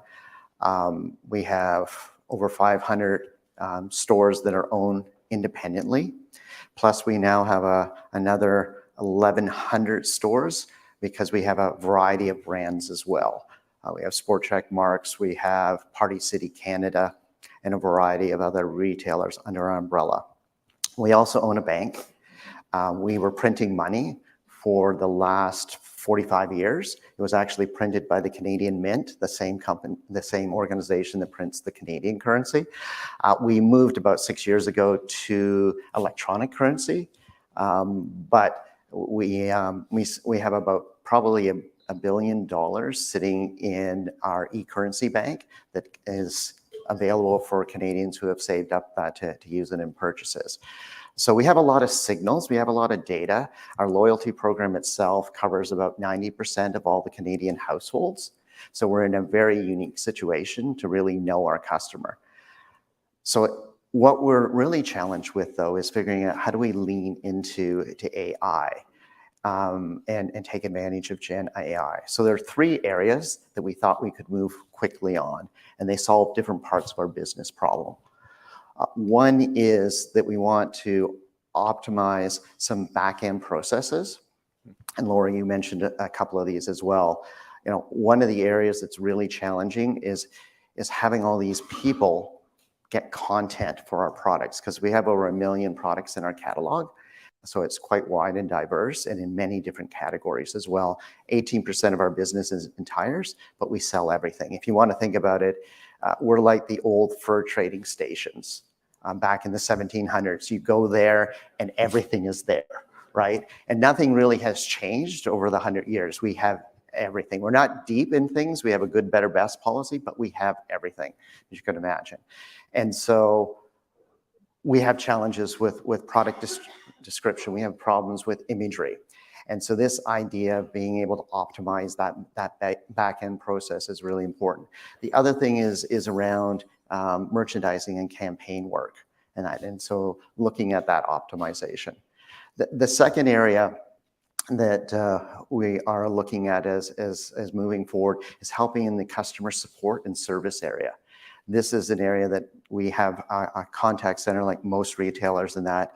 What we want to do is pivot that contact center to move from receiving calls to more turning into a selling organization and really helping the customer find solutions to their jobs and joys. Because our motto is that we want to make life in Canada better for Canadians. And so we really want the sales team to have the right empowerment there. And we think that AI can help in that conversation. We don't want it to replace them. We want it to supplement them and make them experts. The third area that we think is a real important opportunity for us as well is in our tech and productization and coding. We really do believe that, like most companies, you never push out perfect code, and sometimes you find errors months later which is affecting your KPIs. So we want to use that in multiple places to enrich the quality of the code. We also want to, think about using our SDEs, our software development engineers, differently. Rather than focusing most of their time on coding, we want them to be problem solvers. And so those are the 3 core areas that we think we can lean in quickly and start to make some traction in. Great. And then maybe Amit, you have a slightly different use case at Data Iris. Yeah. So there's it's a very big breakthrough technology, and it's going to transform the consumer experience. It's going to transform how companies run their operations. One of the areas that I'm really passionate about is how do you make knowledge workers more effective at what they do. And so, Sean talked about the use case of making developers more effective. One of the things that we've seen over the last 20 years is that data has become so strategic to every company. And most companies have spent enormous amounts of capital on data infrastructure, getting all of the data in place. But when you look at the last mile of data, most users can't use the data effectively today. And so at Data Iris, what we're doing is we want to use Gen AI to empower every business user to be able to access data. So we're building, think of Data Iris as a co-pilot, a data co-pilot for every business user. And so really kind of, the way we're thinking about it is how do you use Gen AI and LLMs to really increase the effectiveness of every enterprise worker. Got it. And maybe staying with you, Amit, and your prior experience at the Yes. So obviously the Yes was a women's fashion apparel retailer that's really using data and algorithms to personalize the offering. So you are familiar with a lot of foundational models that have been used to build that business and others. How does Gen AI change the game moving forward from that standpoint? Yeah, and I've thought a lot about that. We're trying to do things like attribute extraction and so on about 4 years back. I think there's two big changes that are happening with Gen AI. One change is on the capability side. So if you go back 4 years and imagine a world where having a conversation with a chatbot, we'd be surprised if you could have a meaningful conversation for more than a minute. After a minute, it was just hard to have a conversation. Fast forward today, you can have a conversation with ChatGPT for half an hour. And so, we almost kind of miss it. We've gotten so used to it in the last 6 months or a year that we miss how far we've come.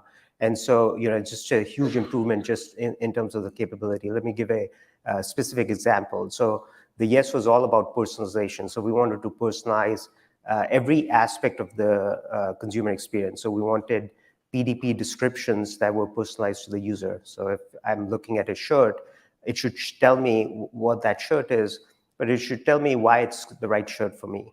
So what if every description was personalized? Well, it was really impossible to do that 4 years back. The technology just didn't exist at that time.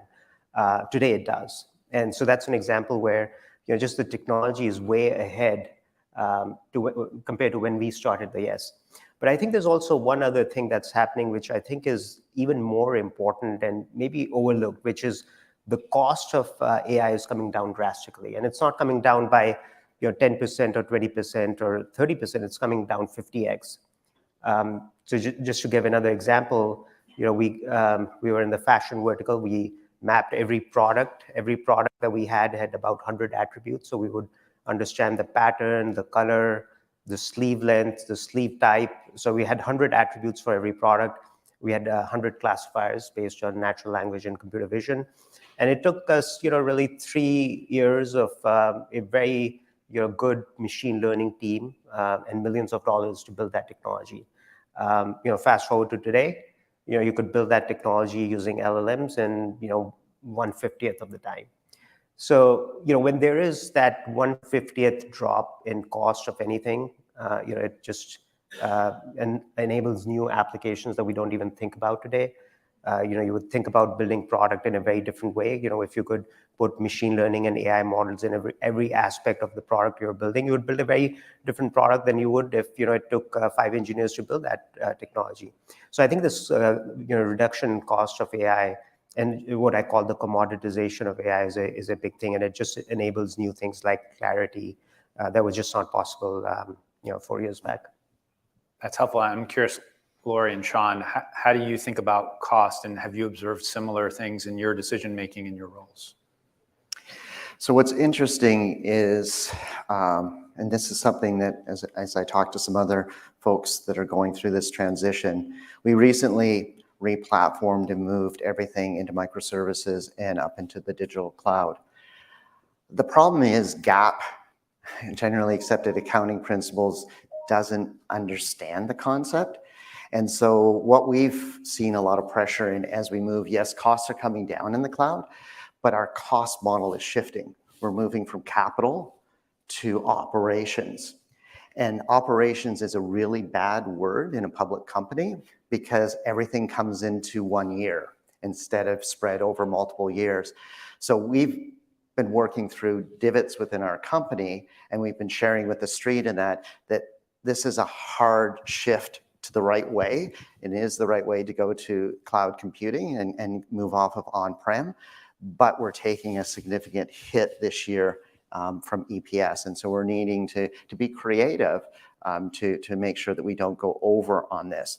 So yes, I would say that we're seeing a reduction in cost.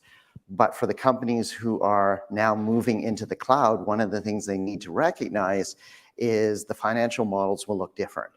And that the more computing power you use in the cloud, the more it's going to be direct ops. And so that means it's going to be a direct hit to your bottom line. You will not be able to spread it over multiple years. And so you need to figure out how do you offset your spending and get the right balance between capital spend and ops spend. So I love the idea that it's coming down, but if you make the transition too quickly into moving everything over into cloud and using a lot of cloud resources, it's very expensive to the income statement in the years that you make that transition. So that's the one thing that I would just caution people is have conversations with your finance folks, have conversations with your leadership team, make sure that they fully understand during that transition period as you lean into more cloud computing, as you lean into leveraging AI in the cloud. Yes, costs are coming down, but for your company in particular, you may actually see a significant hit in the first year or so, and maybe the first couple of years as you transition everything. That's really helpful thought that I hadn't considered. I don't know, Lori, do you have any? Yeah, I mean, thoughts on that? I'm just going to piggyback off of CFO. I think that introduces a whole separate challenge, right? I think that bringing your business partners and stakeholders along on this journey with you is a really big challenge. Proving ROI, right? All of these things, just something we're focused on, right? Like just proving the ROI of every solution we implement, and then bringing my business partners along with me and explaining it to them when this is very far away from what they do every day and understand is something that we're dealing with and is a challenge for sure. Got it. Maybe just to continue on how this changes the way that you operate.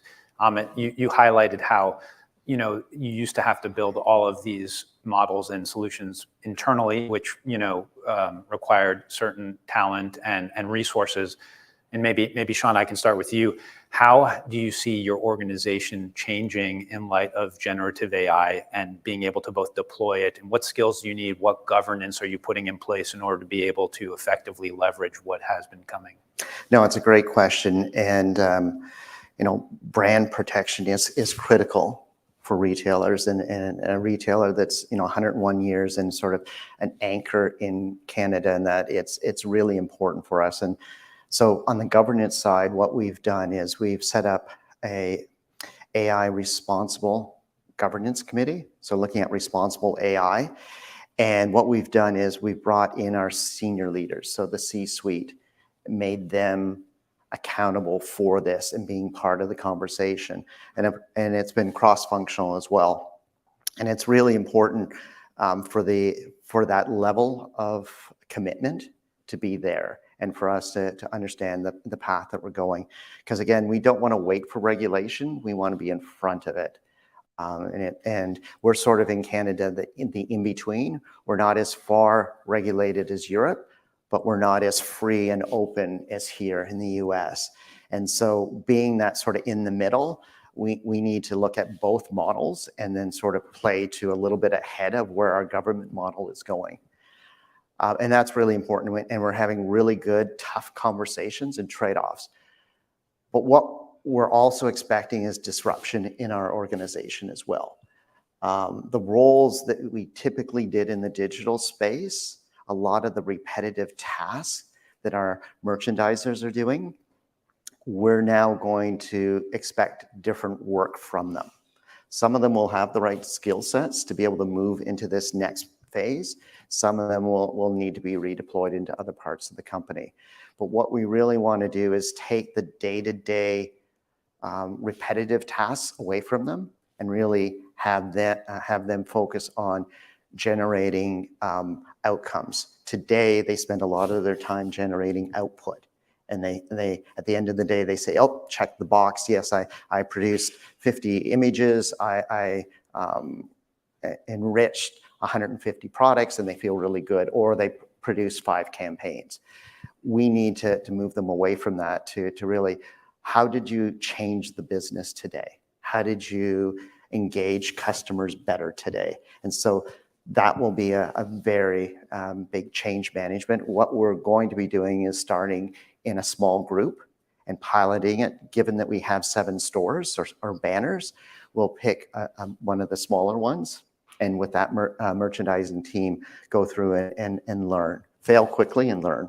And then if it, as we get to a model that we like, then we'll spread it out to the other 6 banners and merchandising groups. But yes, skill sets will change. And I talked about the technology team as well. If they're not focusing on coding anymore, they're now going to focus on problem solving, because the best products that are brought to market are a collaborative effort between what I like to call the 3-legged stool: the product management team, the UX UI, and the development teams. It really shouldn't be one leg of the stool driving that whole product development cycle. It really needs to be all 3. And freeing up the time, to the mind space for the developers to actually participate in the problem solving, we think we're going to unlock more value as well. Got it. I mean, I think on the governance side, and we're, I guess, slightly more conservative just because it is a bit of the Wild West here. So we're pretty cautious, right? Like, I don't think that we want to leap in and jump too far before that's more established, because then economically that's a problem, right? If we invest in solutions that the regulator is going to raise their hand on and say no. And so we're thinking about it. We're a bit more cautious. And I would say stepping into it probably slower. Yeah. And one of the things that we're doing to offset our risk model is that we're only looking at internal data sets at this point, because we're not trusting what's out in the wild yet. And we're also limiting it to not necessarily customer facing, but internal processes and people. So that's how, even though we want to move quickly, we're reducing risk by looking at the data sets in a more limited way. And we're also making sure that it's more internal processes at this point. But I agree with you. There's still lots to be learned, and we have to tread carefully. Maybe just to pick up on that and open it to all of you, but how does Gen AI change your imperative in terms of collecting first-party data? Where do you feel you're more likely to try to have a proprietary model based on 1P data? Where do you believe that you want to trust and rely on third-party solutions that are out there? I'm curious how you 3 of you think that evolves in light of Gen AI.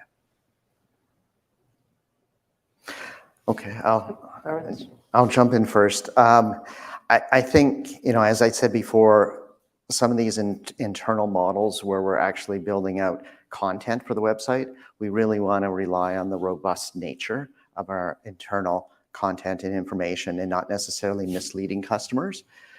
The other part that's really important is our loyalty program. So we want to enrich by all the information that we know about a customer, given that they've been with us for years, and they may be a banking customer as well as a credit card customer.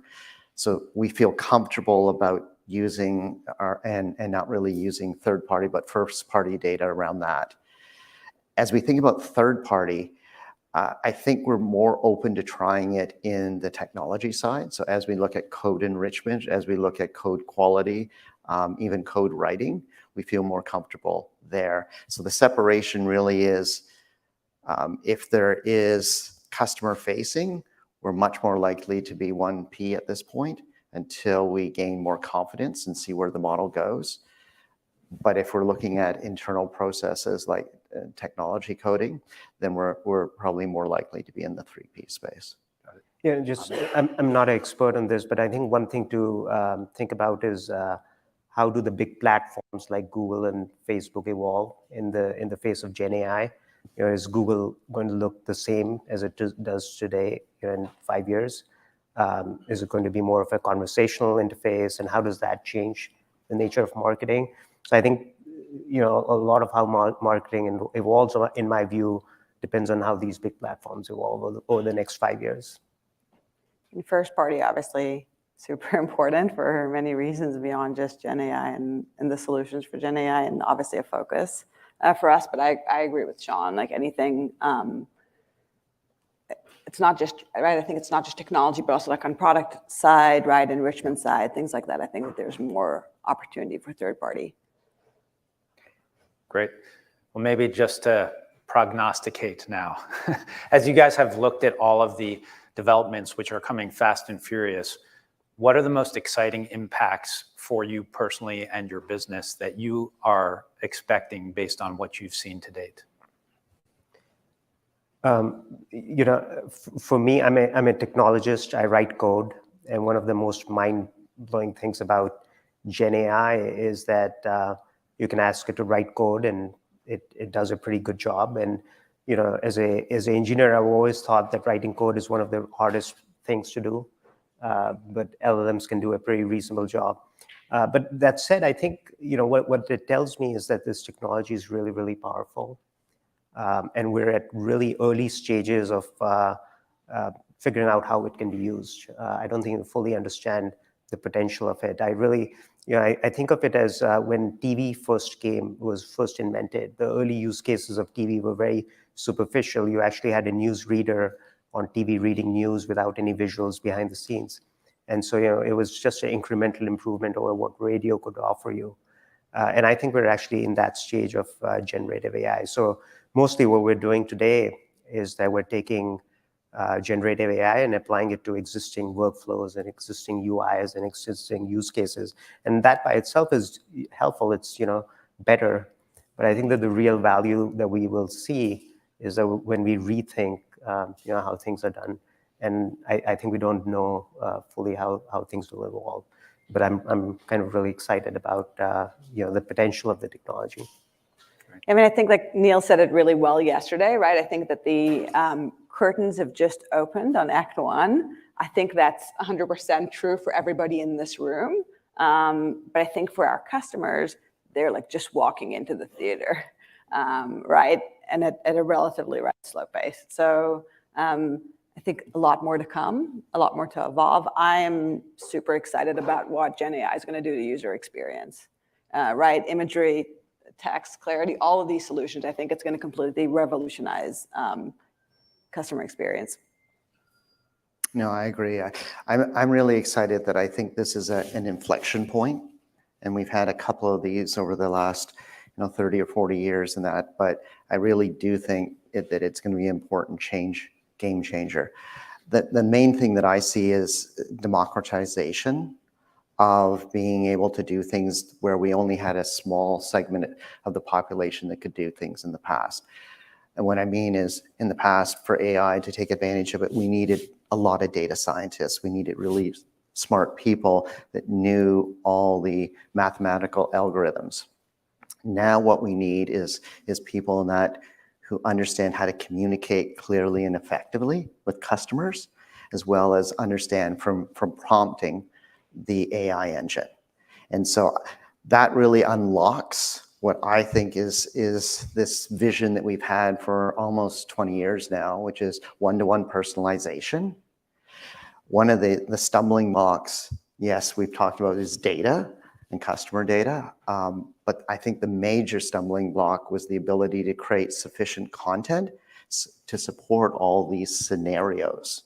And that whether it be through email, whether it be on site, or a combination of other customer touch points, with the ability in that to have your merchandisers and your marketers be able to, instead of creating 5 or 10 pieces a day, to create hundreds or if not thousands of pieces a day, and to really have that sort of as an evergreen that sits in your library, and then the engines just pull based on the criteria you set against that creative content. Just imagine how much more impactful and meaningful personalization you can do. Because this idea of knowing your customer, I think we're getting there. But the point is, how do you make it meaningful? Well, you need to be able to storytell at the one-to-one level at scale. And again, one of the biggest challenges that we've had, and I've seen in other companies as well, is just the content to keep up to that personalization. So that's what excites me, and that's why I think it's an inflection point, is that this one-to-one personalization dream, and that I had ever since I was at Amazon and working on the recommendations team, feels like we will be there sooner than later with this. Yeah. And maybe I'll just share my personal observation also, having been at Amazon and being a consumer, is that if you think about the in-store experience, it's a very organic process of engaging with somebody that works in a store to help you discover something. And we have trained ourselves to be keyword searchers online. It is just not a normal way to discover. And you type in a word and then, oh, I didn't get the results I needed. Let me reformulate the search. That is not what happens with Gen AI, where you can actually have much more natural language interaction, which has been amazing. I used it to help craft a trip that I took with my wife based on, you know, suggestions and prompts and interaction, and it was not just a keyword search. And so to me, that is amazing, because it prompted me to ask questions I hadn't considered before, based on the richness of the information that has come back. So that really is very different and much more similarly emulates an in-person experience than I think we've been able to offer in e-commerce historically. So I'm very excited about that. We have very limited time left, so maybe I'll leave you all with one last question to share with the group. Where are you guys focused on maintaining your learning and discovering new use cases for Gen AI? Whether online, or who are you following in order to try and stay current? So we announced just a couple of months ago a 7-year partnership with Microsoft. And so we are really working very closely together to solve some interesting problems. There's a handful of companies around the world that Microsoft is partnering with. They've tried to be geographic in how they're thinking about this. So we're part of that group. And so there is, yes, I shared with you the short-term things that we're doing, but we're also looking at where we can stretch and be innovative. Because I think one of the things that we will see is a lot more innovation and a lot more startups that will come up in this area that will really help accelerate the path. And so what we want to do is be part of that learning curve, and we feel through this partnership and that it will help us. Yeah, I mean, I think just staying close to the startup community is what we're trying to do, and seeing what's coming up there and learning from our partners and our vendors, but like just really staying with our finger on the pulse with the startup environment. Makes sense. I hate to say this, but it's Twitter for me. And, you know, X. X. You know, there's just a lot of stuff happening in open source. And, you know, people are, it's so easy to build things with LLMs. There's no new stuff happening all the time. People are launching a lot of things. Some are sticking, some are not. But things are moving at a really, really fast pace. Great. Well, I know we're at time. So first of all, it's been really wonderful hearing all your perspectives. Thank you so much for joining me. And thank you all for being here today, and Bloomreach for hosting us.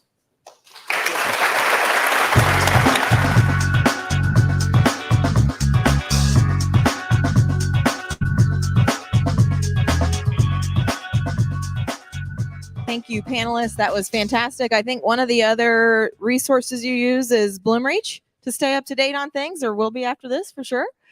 So glad you guys were able to join us. We're getting ready to introduce a fireside chat, of which I will be your host. So you get to hear lots more from me this morning. I will be joined by a husband and wife couple who started their 2/3 of the founding team of Third Love, the third largest women's lingerie brand in the United States. So with that, Heidi, Dave, please join us. I went a little quick for our stage clearing team.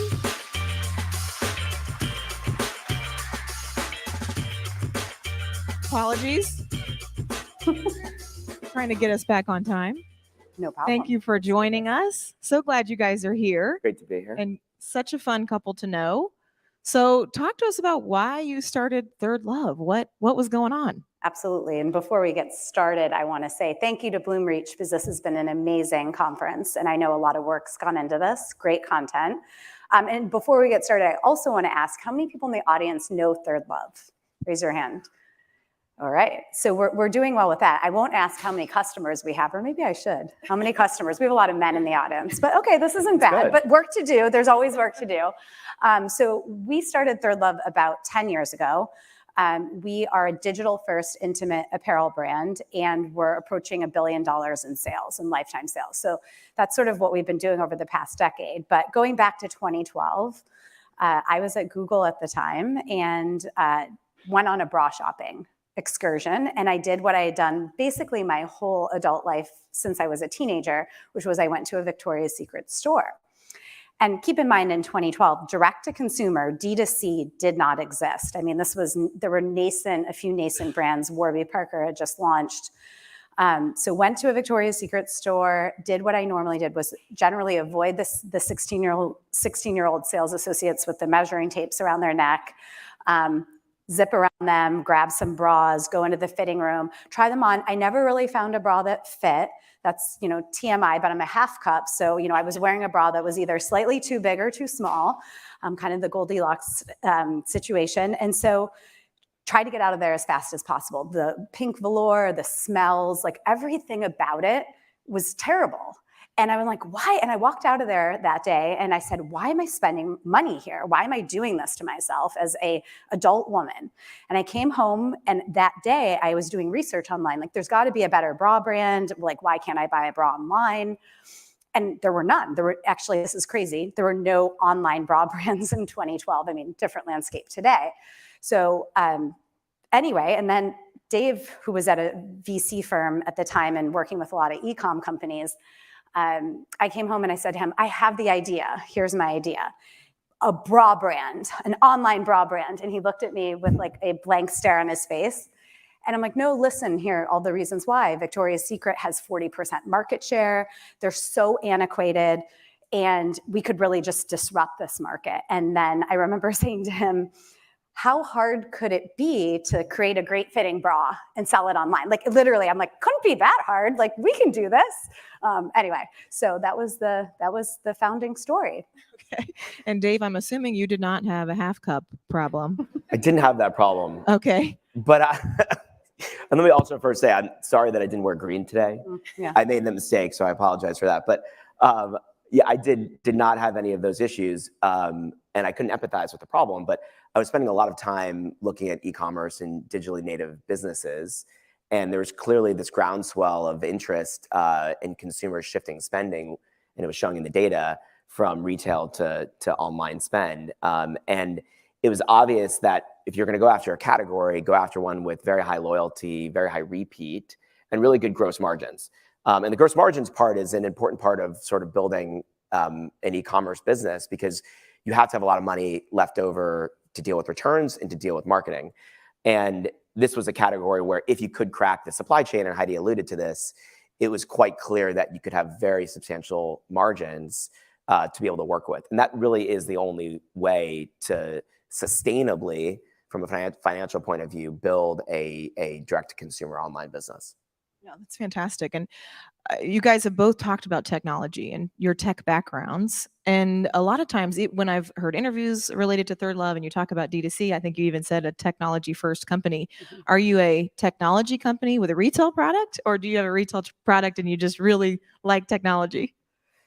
So we're a customer first company, and what's super important as a physical products company is that we have outstanding high quality product that delivers on our fit and comfort promise to our customer. Hard stop.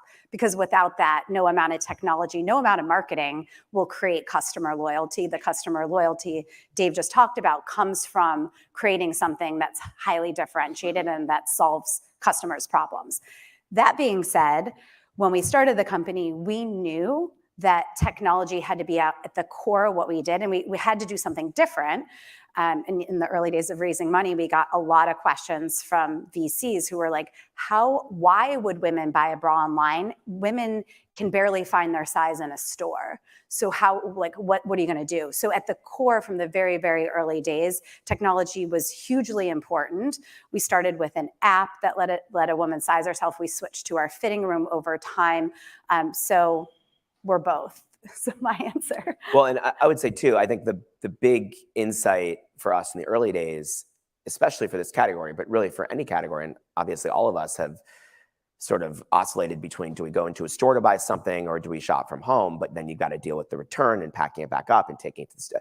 And would it be easier just to go into a store and try 4 things on and walk out with 1 or 2 things?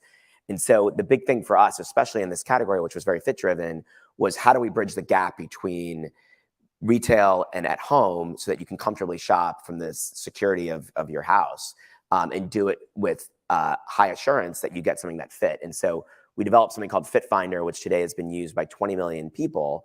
And it absolutely solves those needs. It's not perfect. And the big challenge, which is, it's interesting to be at a conference like this, is that we collect so much data, almost too much. And the challenge is, and we literally were just talking about this backstage, is how do you actually do something useful with all that data? How do you put it to work on your marketing or on your supply chain or something else? Yeah, that's great. And I mean, you just talked about how important the customer relationship is, and you put personalization at the core of your business early on. And you even talked about it doesn't matter how much marketing we do, though I disagree. I think marketing is very important. If you want to be profitable, you have to. Okay, You know, all right. there's that piece of it too. But okay. Ninos isn't here. That's good. Yeah. So talk about personalization and what you. Oh, he is okay. What does personalization look like for you? Yeah, so I think what we've always done well is had a reason why our customer would give us personal information, and so it's been a good relationship with our customers from the beginning because we were offering a service. So the way, for people who aren't familiar with how our fitting room works, is it's a way for a woman to find her size and style online in under 2 minutes. And how she interacts with it is she tells us her fit issues, she tells us the brand she's currently wearing, a host of other data points that we collect, and then we offer a size to her and a style recommendation based on what 20 million prior women have told us, and we've gotten a lot smarter along the way. So about 60 to 70% of the time, we're offering a different size recommendation than she thought she was when she started. So that's obviously hugely impactful to a woman. And many women who I meet are like, oh my gosh, I took your fit quiz and it told me I was this different size. I wasn't totally sure. I finally did it, and oh my God, it worked. And so because of that, that's really how we've been able to collect so much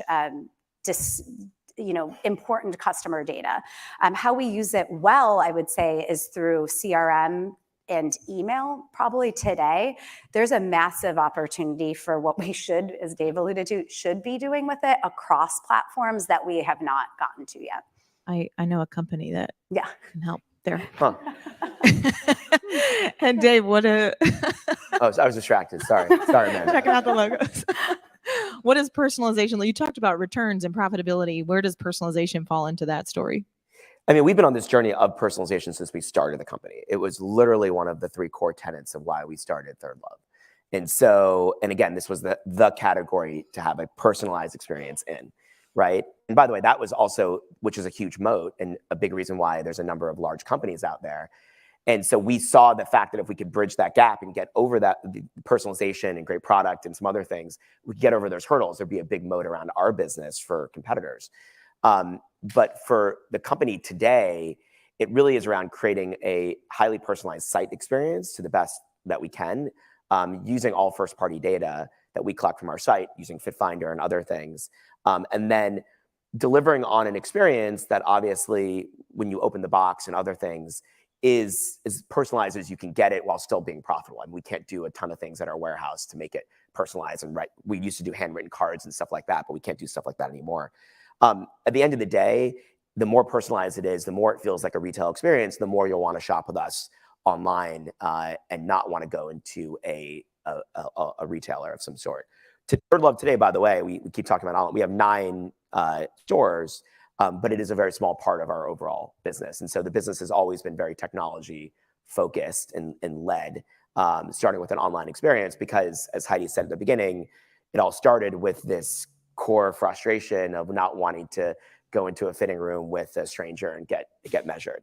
And so it's all about delivering on a personalized experience at home. Yeah, and I think that is the beauty of D2C for a lot of I don't want to try anything on in, Yeah. in the store, let alone intimate apparel. So we haven't talked a lot about AI yet, and we're at an AI conference, but I think let's dig into FitFinder. Dave, when we ran into each other at Lead Summit, and I got to hear about how you guys are doing product development with AI, and then FitFinder and the evolution to the virtual fitting room, that you were really early and on the cusp of using AI to grow your business. Talk to us about that. We were doing AI ML really before it was there was any terminology around it. And we were doing something with OpenCV, if anybody's familiar with it, using computer vision super early as well. And we have a number of patents actually today around the systems that we developed around ML and OpenCV especially. And so the objective was really to take FitFinder and utilize the data from that, pump it into a machine learning and LLM, and then output being what's the best size recommendation for you. And then based upon return information, which is sort of the other side of the equation, how do you then figure out whether or not the ML worked? And so if you can put that whole equation together, you end up with a really strong model so that over time, very small increments, your return rate goes down. And then you know you're doing well. And you know that the ML model is working. And so I think the hard part for us is actually how do we add in sort of the AI portion to it?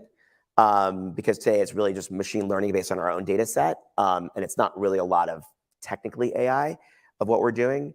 But I think we're at the early stages and uniquely, and we're really proud of this, we have a lot more data and a big competitive advantage over anybody else out there, at least in our category, because of this unique first-party data that we collect with FitFinder.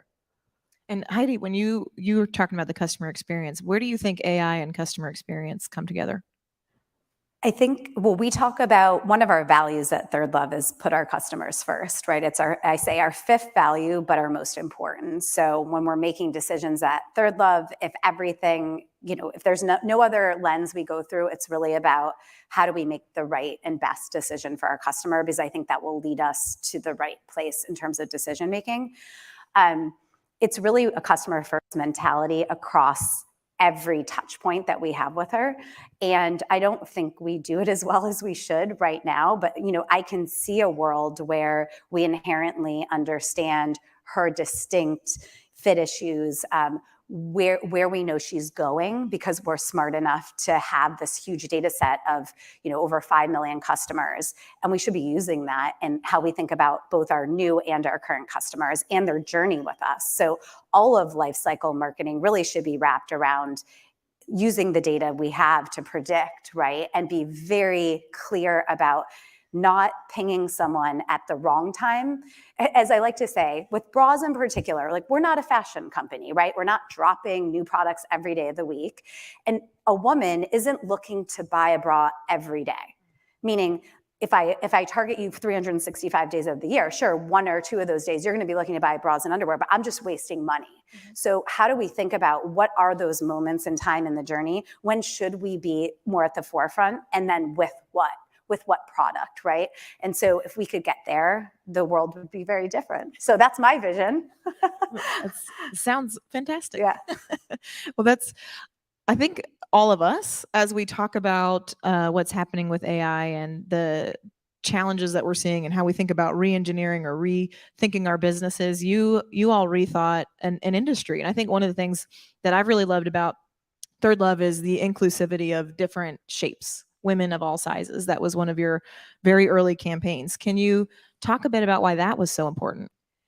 Yeah, I mean, again, I'll go back to the early days. In 2012, every bra brand that existed, all they were selling was sexy. There was no bra brand that wasn't doing that people cared about. Think about the Calvin Klein billboards. I mean, Victoria's Secret fashion show. I mean, that was how intimate apparel in the US was sold. Hard stop. There were no brands that were inclusive, none.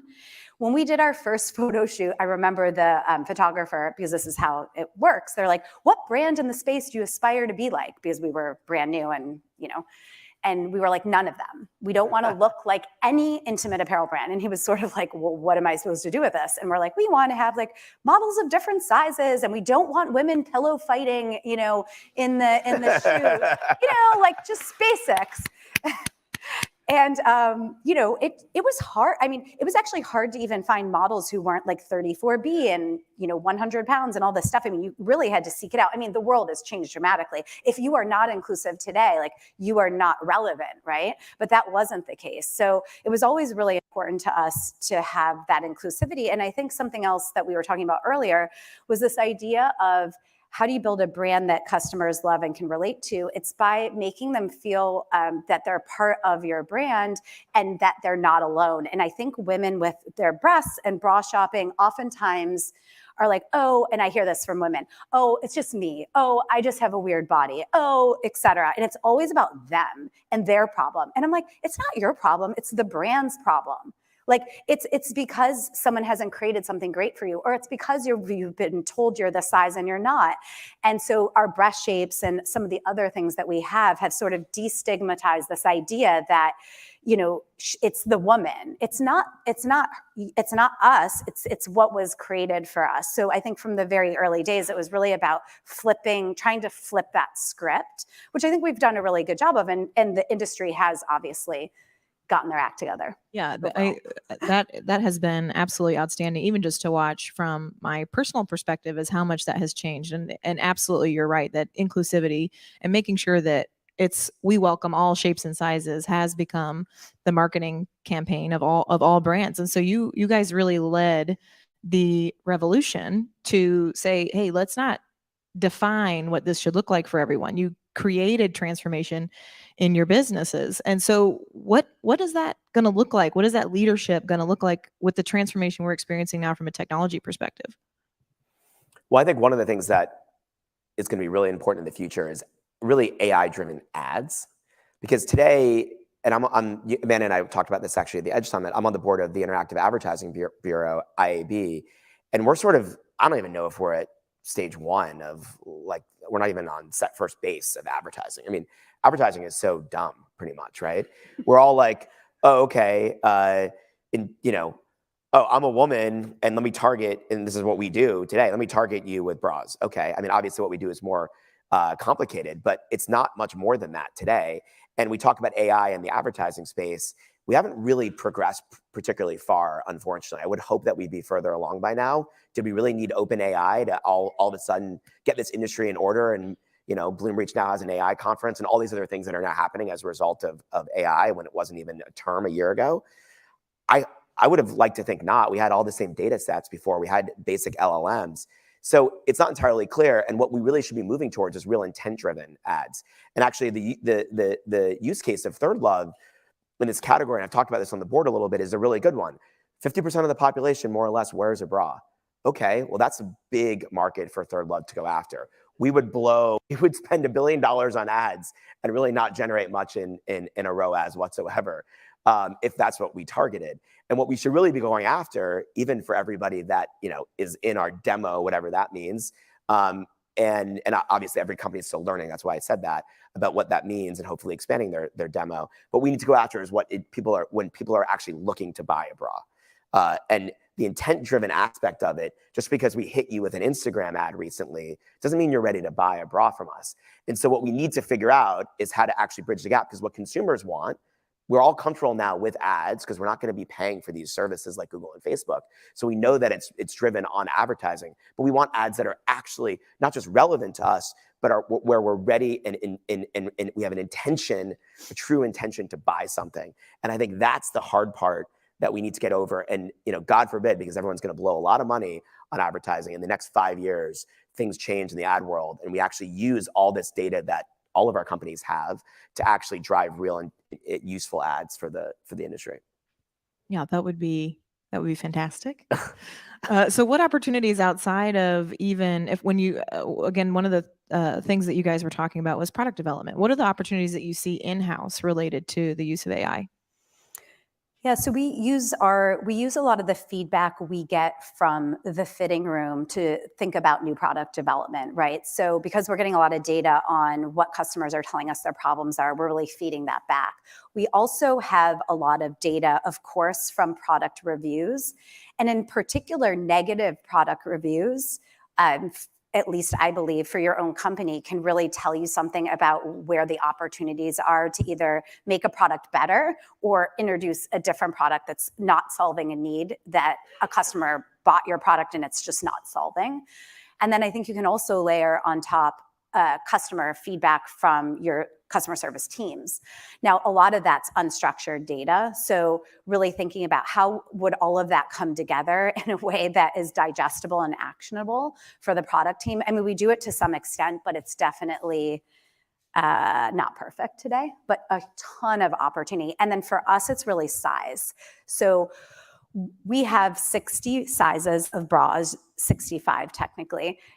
The average bra company has about 30. So we already have 30 more sizes. We probably could introduce another 20 to 30 sizes. The question would be then, in what styles? And where does it service a customer need? And is it profitable for the business?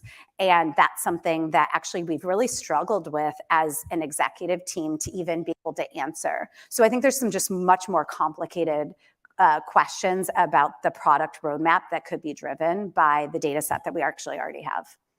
And on that, how are you allowing your internal teams to use AI? How open are you with allowing them to explore and try these tools? I mean, I'm constantly talking about AI. So I'm trying to get everyone at Third Love just to think about it as the first place they go to start a discussion, to spur ideas. And I encourage actually everyone to use it personally too.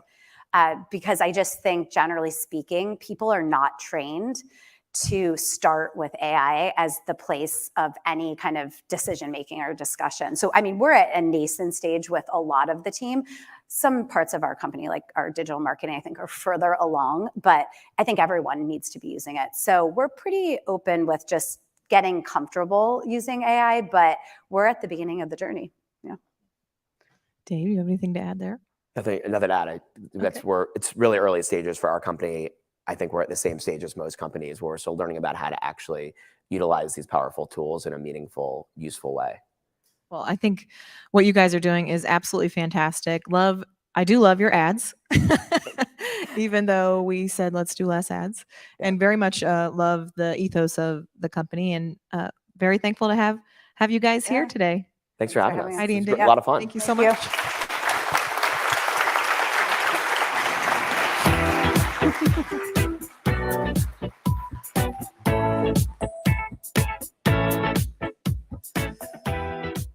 All right. We have the stage being cleared behind me. I'll try to not trip over them. She did tell me to stay on the other side out of the way, and I did not listen. We are coming into our final session from the live main stage today, and it is a first look into a report that's going to be launched early next week. And it's an incredibly timely topic. It's about what's going on with AI in commerce now. So obviously very, very much in line with what we're talking about today, but it's a survey of 300 e-commerce professionals.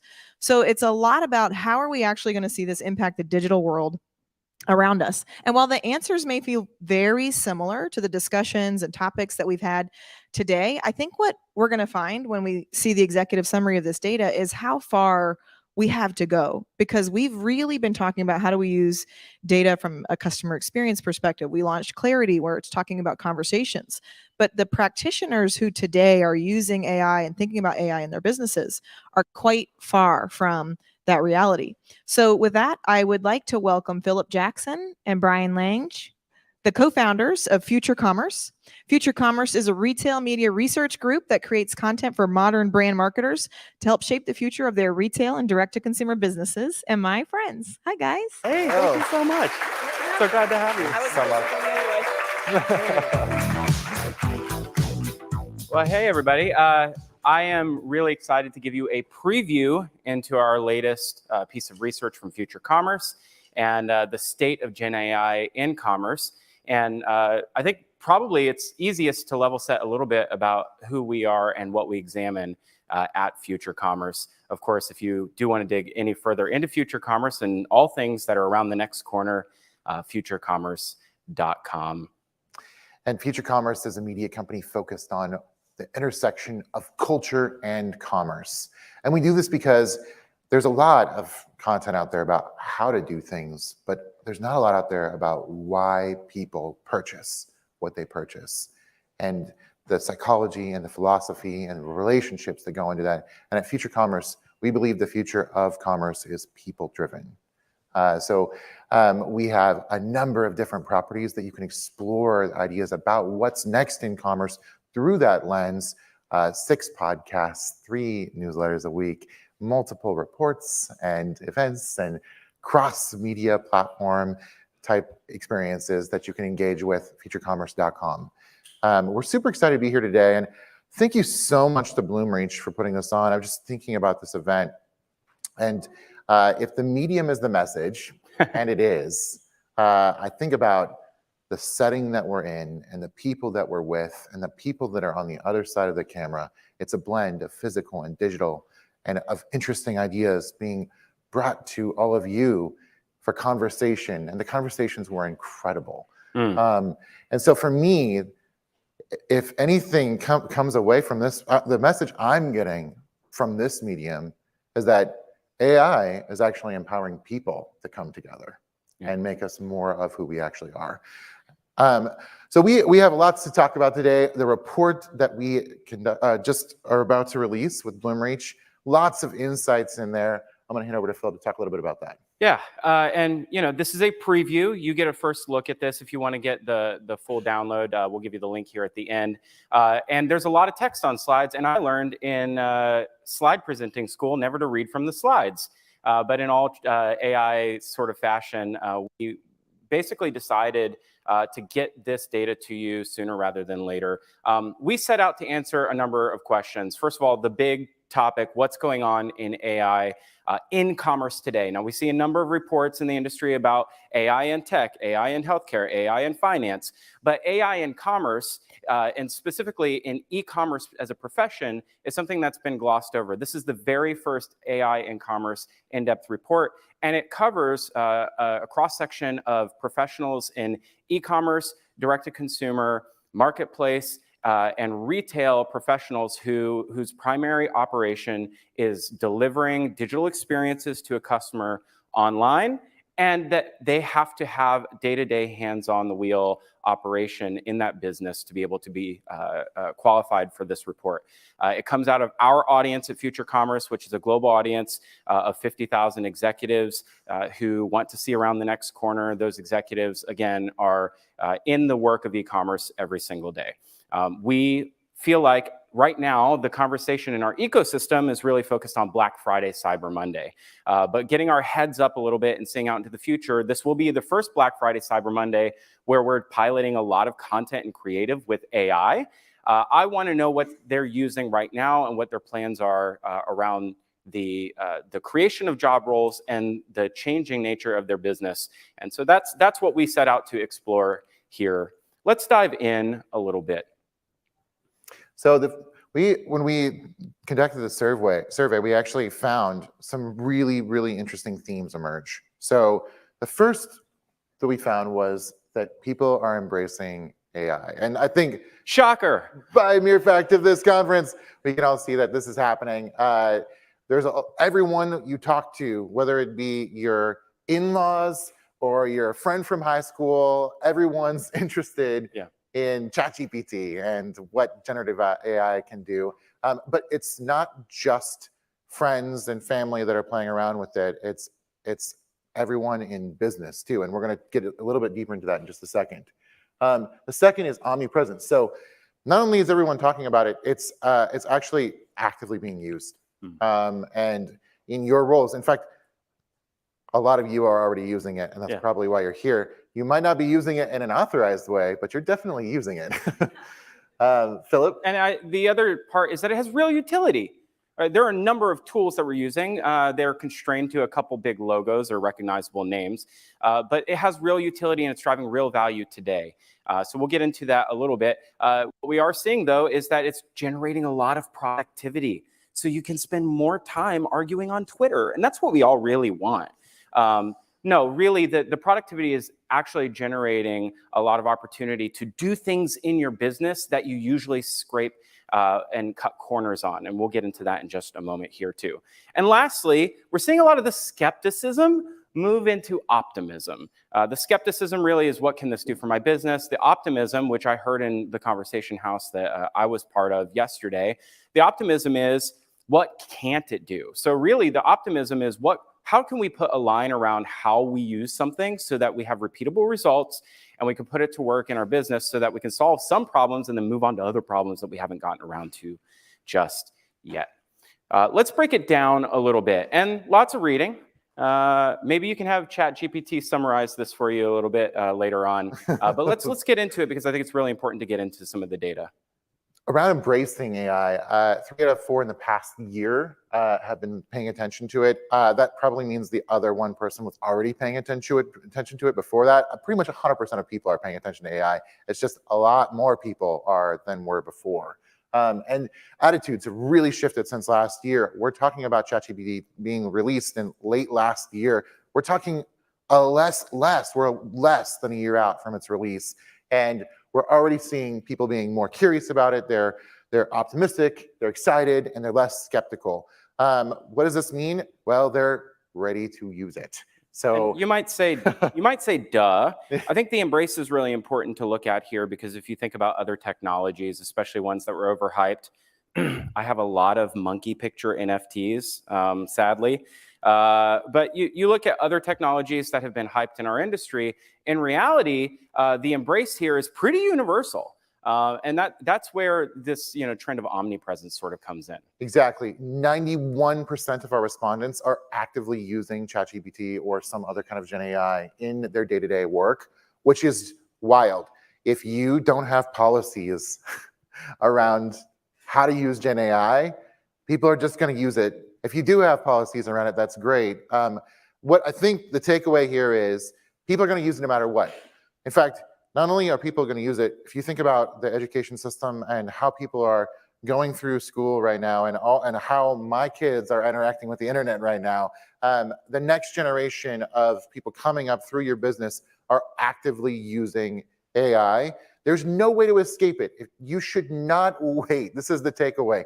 Do not wait to start employing licensed AI software that you have policies around, so that you can build best practices within your business. Because right now, all of you, I shouldn't say all of you, there's a few of you that I heard have generated a few best practices within your business. But most of the people that are using it are doing it one-off ways without anyone's knowledge. And that's not the most efficient way to use a tool in your business. Yeah. And remember too, there's 300 e-commerce operators. These people are trying to find ways to manage the amount of diversity in their work. And if you have been in digital retail at all, you know that there's a tool for everything.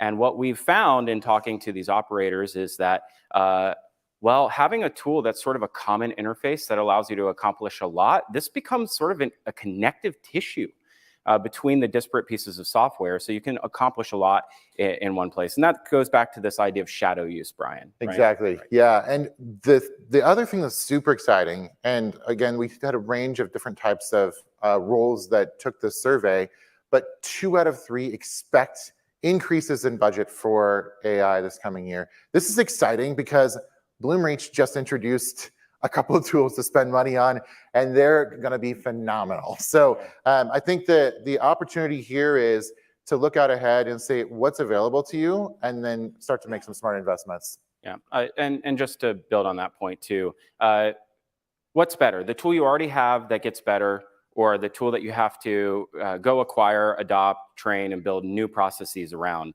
So I think that while we have this real excitement around tools like ChatGPT, very commonplace, lots of people are using them. I think that what we're hearing from operators is that in the future, they're looking for these capabilities to live in the software that they're already using every day. And that's what leads us to point number 3. What we found in speaking to these operators is there's real utility. So they're getting a real benefit out of this. In fact, the number 1 most important benefit is their productivity is increasing. we've not really seen a productivity increase of this nature, especially in commerce and our research in the last 5 years since we started doing e-commerce centered research. Other things that have in the past given us the same sort of productivity boost is multitasking on multiple screens, multimodality, having work capabilities, Slack on your phone, iPad, we've got chat, iMessage. But these things tend to fragment your attention. What we're hearing is that this, again, it's giving us a single place in at least some software like ChatGPT, which tends to come up in these surveys over and over, to do the number one thing that most people struggle with, and that is pulling creative together. So content creation being cited as a very common use case because it's the first obvious one. And that can be things like product descriptions, which we've heard a lot about here. But they're getting very creative with that too. When we talked a second ago about cutting corners, what we're seeing is that this idea of things like creative briefs, process documentation, QA scripts, and then automation around enforcing all of that type of internal business process that breaks down silos in an organization and allows you to very clearly state the intent of a project and its outcome, how to measure it, and how to make sure that the original intent is what's being put in front of the customer. Those things, when you're working with agencies, when you're working with outside creatives and professionals, contractors, and even other departments, are often the things that get put to the side because of time frame and scope. And so those internal efforts are being uplifted by people who wouldn't sit down and write a 4,500 word brief without having a lot of people hold up in a room. This gives people a head start to create something or to build on prior work. And the reason why a lot of this is starting with content creation is because the tools that consumers or the commerce professionals are using are the ones that are available to them, readily available to them, which relate to content generation, right? ChatGPT and Midjourney and so on. The opportunity ahead is to give them tools to be able to do other things, like we heard Raj talk about in the keynote from yesterday, and actually engage customers. Yeah. And that's the crux of this. Actually, AI is going to transform the world, but it's not going to be through consumer apps that people kind of chat it with on one-off basis. It's going to be changed through enterprise licensed software so that people feel empowered to do the things they can do with those tools. If you don't give them access to it, then they're not going to be able to use them. Well, I think that speaks to, again, to Raj's point yesterday. There's a new modality that we can enable today through, and 60% of our respondents in our survey say that they're expecting a change in this modality to give customers this seeking behavior online as opposed to a searching behavior. So you can only really get that through deep product knowledge, leveraging of customer data, and doing that in a different type of way. I love the way that it was said yesterday. We're not genetically predisposed to typing 7 words with Booleans into a search box. We've learned that behavior. And so we'll unlearn that behavior in the future. And part of building the future is understanding where we're trying to go and appropriating the right budget to it. I think the last point, I think we've heard it here for the last 2 days, is that there's a tremendous amount of optimism, in particular in the way that we're starting to future-proof roles and divisions in the e-commerce set, is that we're seeing from our respondents that 3 in 4 people are looking at job descriptions and prior career experience with using generative AI in some way. You would say that's been less than a year. Well, guess what? There's a lot of reskilling that's taking place right now in all of our organizations. And for better or worse, e-commerce is very technology and very technology aligned and very markets aligned. And so a lot of people are seeking work right now. And so what we see is that companies are adapting to that, and they're preferring and looking at candidates who have these future-proof skills that they're working into their current roles. And then lastly, we're seeing this really interesting point, which is there's people who are looking to upskill we're seeing in this respondent in the survey that there's twice as likely to see generative AI adoption and the ability to drive that upskilling behavior. And so there's a new idea around it is useful for the business. But what makes employees happy? When they feel like they're being empowered, right, fairly compensated, and empowered in their career, that what they learn and what they do now is helping them develop themselves for a future role. And so the way that you can contribute to employee happiness is to lean into this too. And what we're seeing is, hey, 71% of our respondents say this is an opportunity to upskill. 30% may actually leave your company to go to a company that's more permissive in its adoption of AI because they see it as an advantage for them in their Those are career. going to be your innovators. Those are going to be your leaders in the business that are looking to do the next thing that's going to change the world. Yeah, and so if you want to get the report, you can get it. It drops next week, as Amanda said, futurecommerce.com/GenAI, and you'll get deep into it. We have a lot of backing information. And if you want some more around the ideas and the philosophies that power this sort of consumer shift and the employee shift, well, we talk a lot about that at Future Commerce. The what's next is really, I think, that this furthers our perspective on the future of commerce. Is the future of commerce technology? Yes.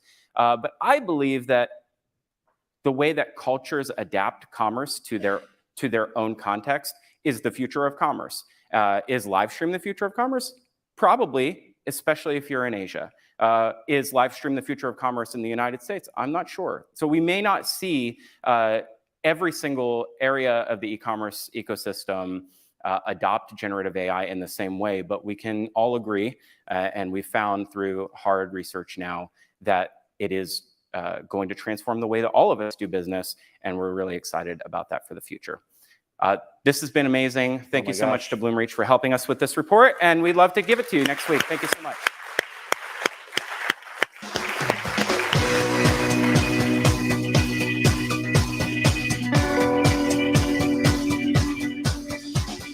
Thanks, guys. That was great, and that research was a lot of fun. Excited to see that come out next week, and we'll be accompanying with a lot more content and research from this conference as well. So that was our action-packed program for the morning, as I mentioned.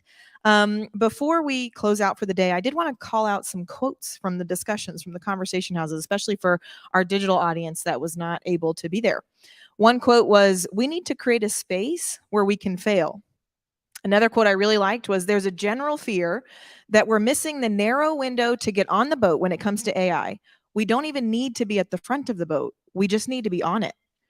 That was part of the sentiment from yesterday. But I think that that really expressed the urgency that we feel to really get involved and to understand what's happening. But there were some quotes from a different perspective. One was, "Your data strategy must be in place before your AI strategy, as they have to work together." Another quote, "Using AI the right way can stitch your team together, and using it the wrong way can tear your team apart." So I think these express a little bit more about the fear around implementing AI in the wrong way and the harm that it can do to businesses and relationships if it isn't done with consideration. But a final quote that I thought really brought together the challenge to us as business leaders with these advancements and the combination of our humanity with technological advancement was, AI is here to help humans become humans again, in the context of removing work that kind of takes away your humanity to a certain extent. And so I think that's something really interesting for us to ponder. These perspectives really highlight the challenges and opportunities that we have to think about what we're going to do next, as Raj said, to be creators, caregivers, or coaches. How are we really going to think about what our world is like in this new age of technology? We have a challenge to inspire our teams and our customers, and really a challenge to leverage data and technology and our resources in a way that we can create a limitless future. Thank you for joining in person and online. For our online viewers, your day continues with a few more interviews from our audience. Thank you for joining the Edge Summit. Enjoy your one-on-ones.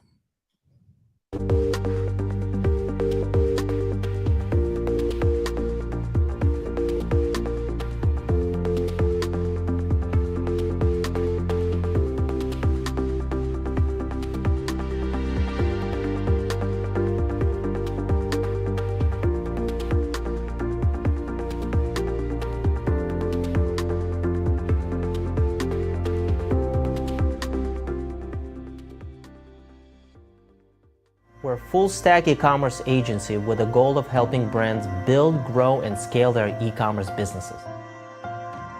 We approach every major project with a secondary goal that requires us to ask, how can we help? Not just in areas that we excel, we thrive when we understand your business and become partners in determining how best to solve problems in areas such as compliance, in security, tax automation, operations, customer service, legacy integrations, and many others.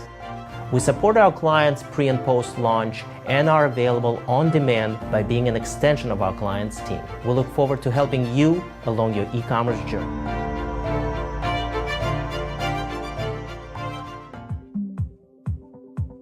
The unique thing about Google Cloud is the expansive offering. The Google partnership has taught us to lean in, to iterate, to test and learn, and have the courage to fail fast where we need to. But also, Google's a really AI-centric company, and so there's a lot for us to learn directly from the engineering team. Now, with generative AI, we can have a much smarter conversations with our customers. We have been really enjoying taking the latest and greatest technology and making that accessible to our entire community. Getting early access to Vertex APIs opens a lot of doors for us to be most efficient and productive in the way we create experiences for Uber customers. The act of making software is really suddenly open up to everyone. Now you can talk to the AI on the Replit app and tell it, make me a work app program. And with one click, we can deploy it to a Google Cloud VM, and you have an app that you just talked into existence.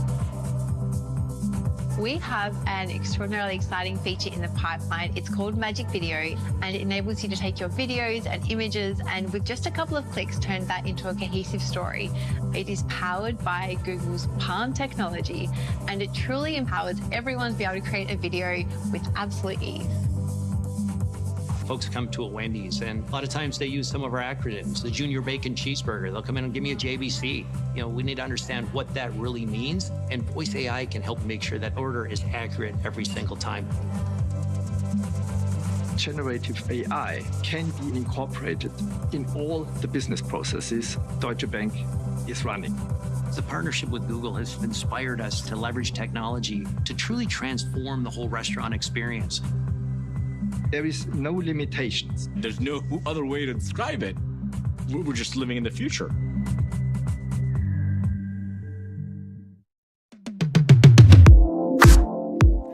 Hi, I'm Nathan, here to give you a quick tour of Content Square's digital experience analytics platform.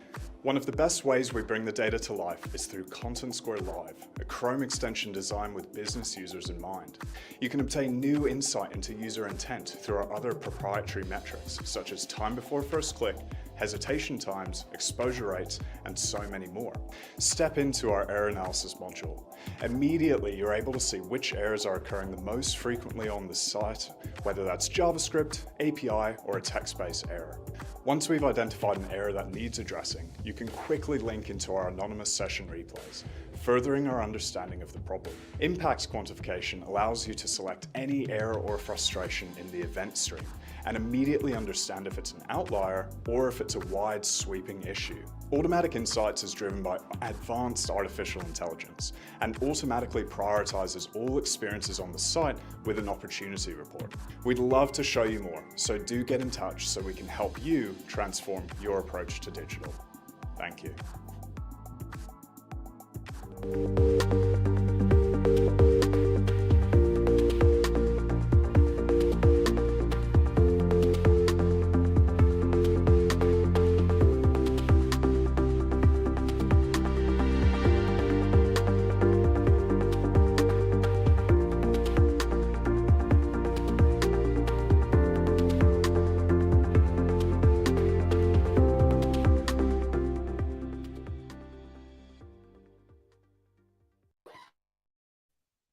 Well, we just wrapped up on the main stage and some fantastic conversations happening this morning just across the way.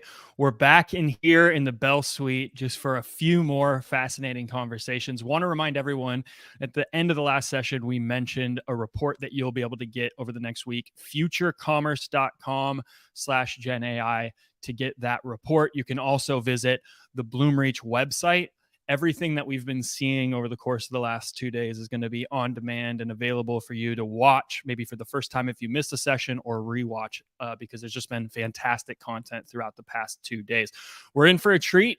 Live in the Bell Suite now, we have Keval Boxey, the CEO of Codal, a global digital transformation and e-commerce agency that helps businesses evolve through digital while looking at the process inefficiencies in the market and consulting. Keval co-founded his investment firm KBMG Ventures and started Codal, a digital agency that would champion transparency and efficiency. Brian is here to talk to him, so I'm going to throw it over to you, Brian. Thank you very much, Benji. Keval, wonderful to see you again. Thank you for being here. Absolutely. Happy to be here. I'm going to start. I'm just kind of interested in your impressions and kind of takeaways from the last couple of days. All the content and all the conversations. What kind of jumps out at you, around, AI and generative AI in commerce after really kind of deep diving on this for a couple of days? Absolutely. It was a fantastic last few days in a great location, a lot of cool events. Raj had mentioned that it's a conversation, not a conference, and I think that's carried along pretty well. We did these off sessions with a group of folks. The houses, all yesterday afternoon. And it was great. The conversation swayed from how is the data maturity of my business looking, or what do I need to do to get to this next level of AI. Generative, obviously, being the buzzword of the year, almost, right? Sorry, what are we talking? Sorry, what was that? No. That side, it's picked up, and I think people are realizing, like, look, I can do generative AI that's just going to allow me to make quick wins, right? Write some content, write some post, but there's a lot more to it. Like, I can really train my data, look at my historical data, and really apply proper machine learning AI to it, and those conversations were just fantastic. Well, actually, it brings up a question. I know you at Codal have worked on like an AI maturity model, which I think is really interesting, and it's useful, I think, when you have discussions with businesses, like where are they, what should they be thinking about based on, where they're at on the curve and what have you. Can you kind of talk a little bit about that? Because I think that's really interesting. Absolutely. So over the last, I want to say 2 or 3 years, we've been working with a lot of e-com merchants, and they want to jump into machine learning, AI. And we started to build this maturity model where it goes 4 stages, really. And it starts at the early stages, kind of exploration and adoption, where you're training the staff, training the team on how to just use AI tools. So ChatGPT, online kind of image generator, SEO generators. As they mature, we also want to kind of remind everyone that data is really important. You need proper pipelines and infrastructure. So the maturity model kind of scales from just kind of exploration to maturing the data, having proper pipelines, having proper infrastructure.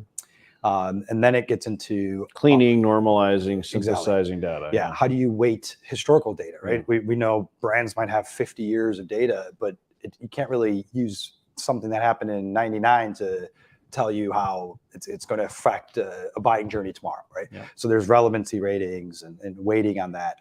So as that side gets mature, we get into more maturity of AI, which is the automation. And can it make business decisions for me? Or can it just inform me, and then I still need a human to correlate that?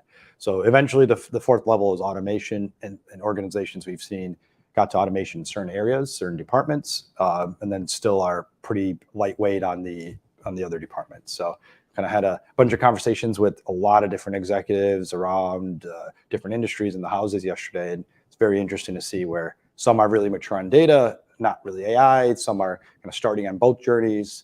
A lot of good insights there. Yeah. As you work with clients, how would you characterize like overall kind of maturity around these topics? Like, the state of their data, and obviously how far along they are in the journey. How would you sort of characterize that, to generalize, obviously? Yeah. So we kind of we do a high level framework to see, is there staff readiness to make this happen, right? In order to pipeline data correctly, we need the right folks on the engineering teams, the business sponsors. And then we look at technology readiness, right? Are they using utilities that allow us to extract data, utilities that allow us to look at data and transform it into a data warehouse or a data lake, and the kind of the infrastructure there. So based on that, then we kind of jump into understanding what does that change management process look, right? A lot of times it's not just tech, there's a business understanding. Folks are maybe already used to doing something on intuition versus data, and that mindset takes a little bit of a journey to correct. Yeah, I mean, I'll just say anecdotally, and this is not generative AI, but really more kind of general. Way back in the day, as a merchant working in e-commerce, we of course were basically writing our own algorithms around things like product recommendations, right? And it was literally, I remember his name was Tim, and Tim had this huge, PC under his desk, right? And that's where that all lived, right? And we would literally like pat it on top sometimes, and so Tim was writing all of that, and it was interesting to then kind of go into the bake-off. At that point in time, merchants were like, well, I am the expert. I am the one who knows how to put the assortment together and what goes with what, et cetera, et cetera. And like a lot of e-commerce businesses in the day, and this is, of course, right around probably the year 2000, right? I'm talking about here. One of the things we naturally thought was, well, a belt goes with a pair of pants, and then you put a shoes and this and that with it. This is an apparel business, right? And what we found is that was exactly wrong. Yeah. What the algorithm was telling us was, if they're shopping for jeans, show them other jeans. Yeah. If they're shopping for belts, show them more belts.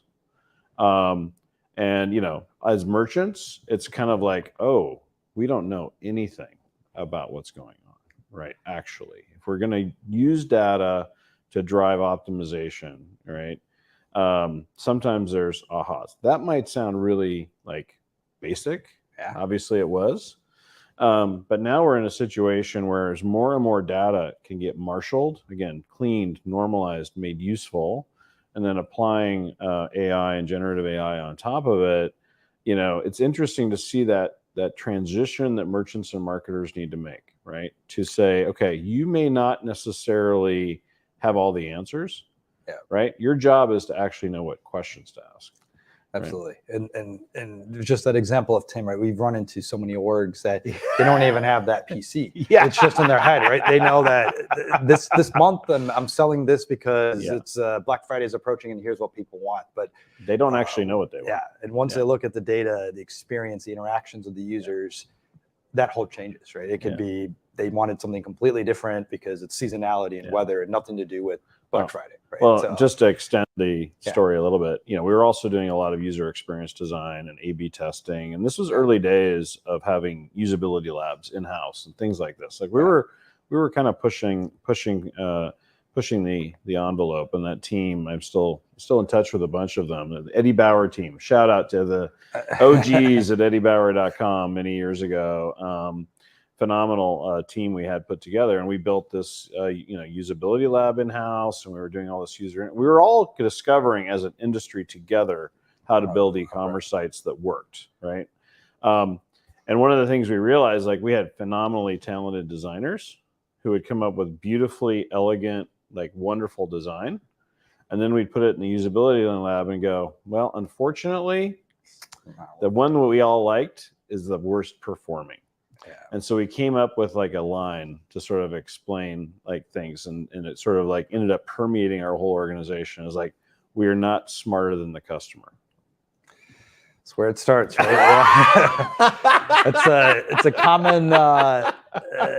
common viewpoint when we start e-com builds that are brand new or even net new businesses, not even transformations. It's you have to build multiple variations, and then you have to start to look at what the traffic and the users are going to react on, and it's almost always one of those situations where it's not what the stakeholder operator was thinking that is. And it's not that it was bad. Actually, the designs were beautiful. Or the merchants having this concept for how to build an outfit. Yeah, they're not wrong.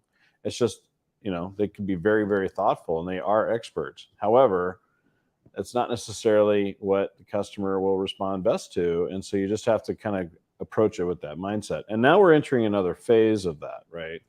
Where AI becomes a even more powerful tool in the toolbox. and merchants and marketers who are already, of course, data driven. I mean, that's essentially like at the core of digital commerce and digital marketing, but now starting to leverage these tools to expand the amount of experiments that they can be running, expand the content variations they can use to personalize with. I think that's really interesting. Yeah, no, I mean, it's one more element, right? Instead of them kind of juggling, I don't know, 50 different things a marketer or merchant has to do on a daily basis, they're consolidating, but then getting very informed reporting, right? Some of the tools that we were demoed and debuted yesterday around like Clarity, they can probably run a lot more segments, a lot more campaigns that could be targeted versus always kind of focusing on one wherever the time allows them to, right? Yeah, it's an interesting time because I think, it's interesting for you to be, have developed this AI maturity curve that you already talked about, because I think we are still really early in the journey naturally. But then let's just like imagine, let's just say 5 years out ahead, which sounds like a long time unless you're as old as I am, and then it doesn't sound like a long time. It sounds like it'll be here tomorrow. Let's think 5 years ahead. Imagine what the types of clients that you work with today, what's a day in the life look like? How is AI, basically being used inside not only their organization, but within the customer experience? What are some of the things you're thinking about? Yeah, absolutely. So I think as the kind of the universe of tech evolves, there's always new evolutionary fields that kind of come out of there, right? So I think we'll start to see some new fields around like ethical AI, QA testing of AI, right? Is it properly actually doing what we want it to do? What it to do? Is it analyzing and weighting the incorrect data, right?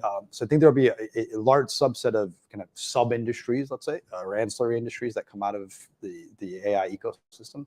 And then I think naturally it'll start to fit into the hierarchy chart, right? So you may have, let's say, a set of team members maybe doing a lot of inventory forecasting and planning and billing engagements, and then writing up respective reports for the end customer.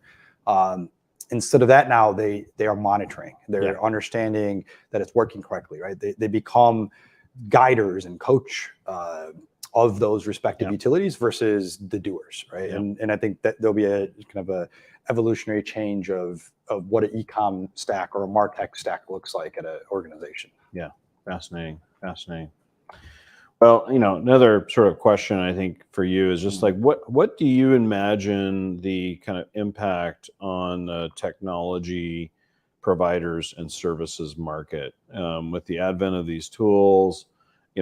Obviously you're thinking about both of those things, right? Who you're partnering with, who you're building your practices around, and how your practice is evolving working with clients. I'd love to kind of get your thoughts on, all right, we've talked about the impact on your end clients and the merchants and marketers out there in the marketplace. But how do you think the tech and services community will be impacted? Yeah, great question. I mean, it's something we think about all the time, right? I think there's some long stretch fears. All right, AI is going to replace consultants, right? And I mean, maybe 40, 50 years down the road in a different cycle of maturity. But I think it's right now what we're seeing is demand of readiness and preparation, right? So how do data models need to look like? What, like, in order to get the most validation from AI, what do we need to do, right?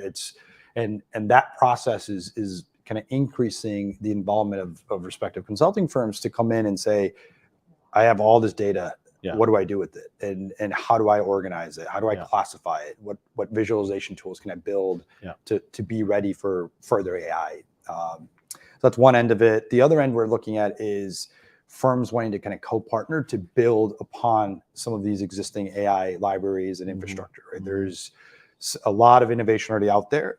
And now they're kind of moving to sub-industries. So how can I really mature my AI practice or vision plan for logistics management of my shipments, or post-order surveys to customer service that really didn't see much of a cost center, right? It's known as a cost center in most businesses. Is how can we kind of establish that better? So we've been seeing a lot of different verticals of demand that we haven't seen for innovation. So one way to maybe play that back to you, and tell me if I've got it right. I think it's really interesting, is that actually, you know, the consultancies and the agencies of the world may actually need to sort of increase the aperture of services that you can get involved with to help support clients capitalizing on these opportunities versus a narrow niche that you specialize in. Exactly, and it's starting to be like interconnected, right? Yeah.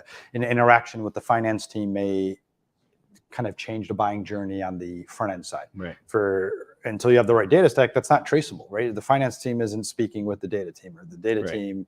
So may it's not- like, oh, we have an inventory issue or a supply chain issue or a margin or this or Quality, that or this or yeah, that. And these exactly. are all inputs into how you want to steer the AI to drive the outcomes you're looking for, right, within the business, right? Which is, I think, really interesting point.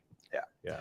And it's the interconnected, right? As much as the departments are split and operating independently, this allows to have a central data store and then central initiatives to kind of figure out what is the next step of the journey. Yeah. So I know you think really deeply about these topics and you're engaging with them every day. I'm kind of curious, as you go back to, you know, the office, you get back to your, you know, routines of how you engage with clients and your organization and so on.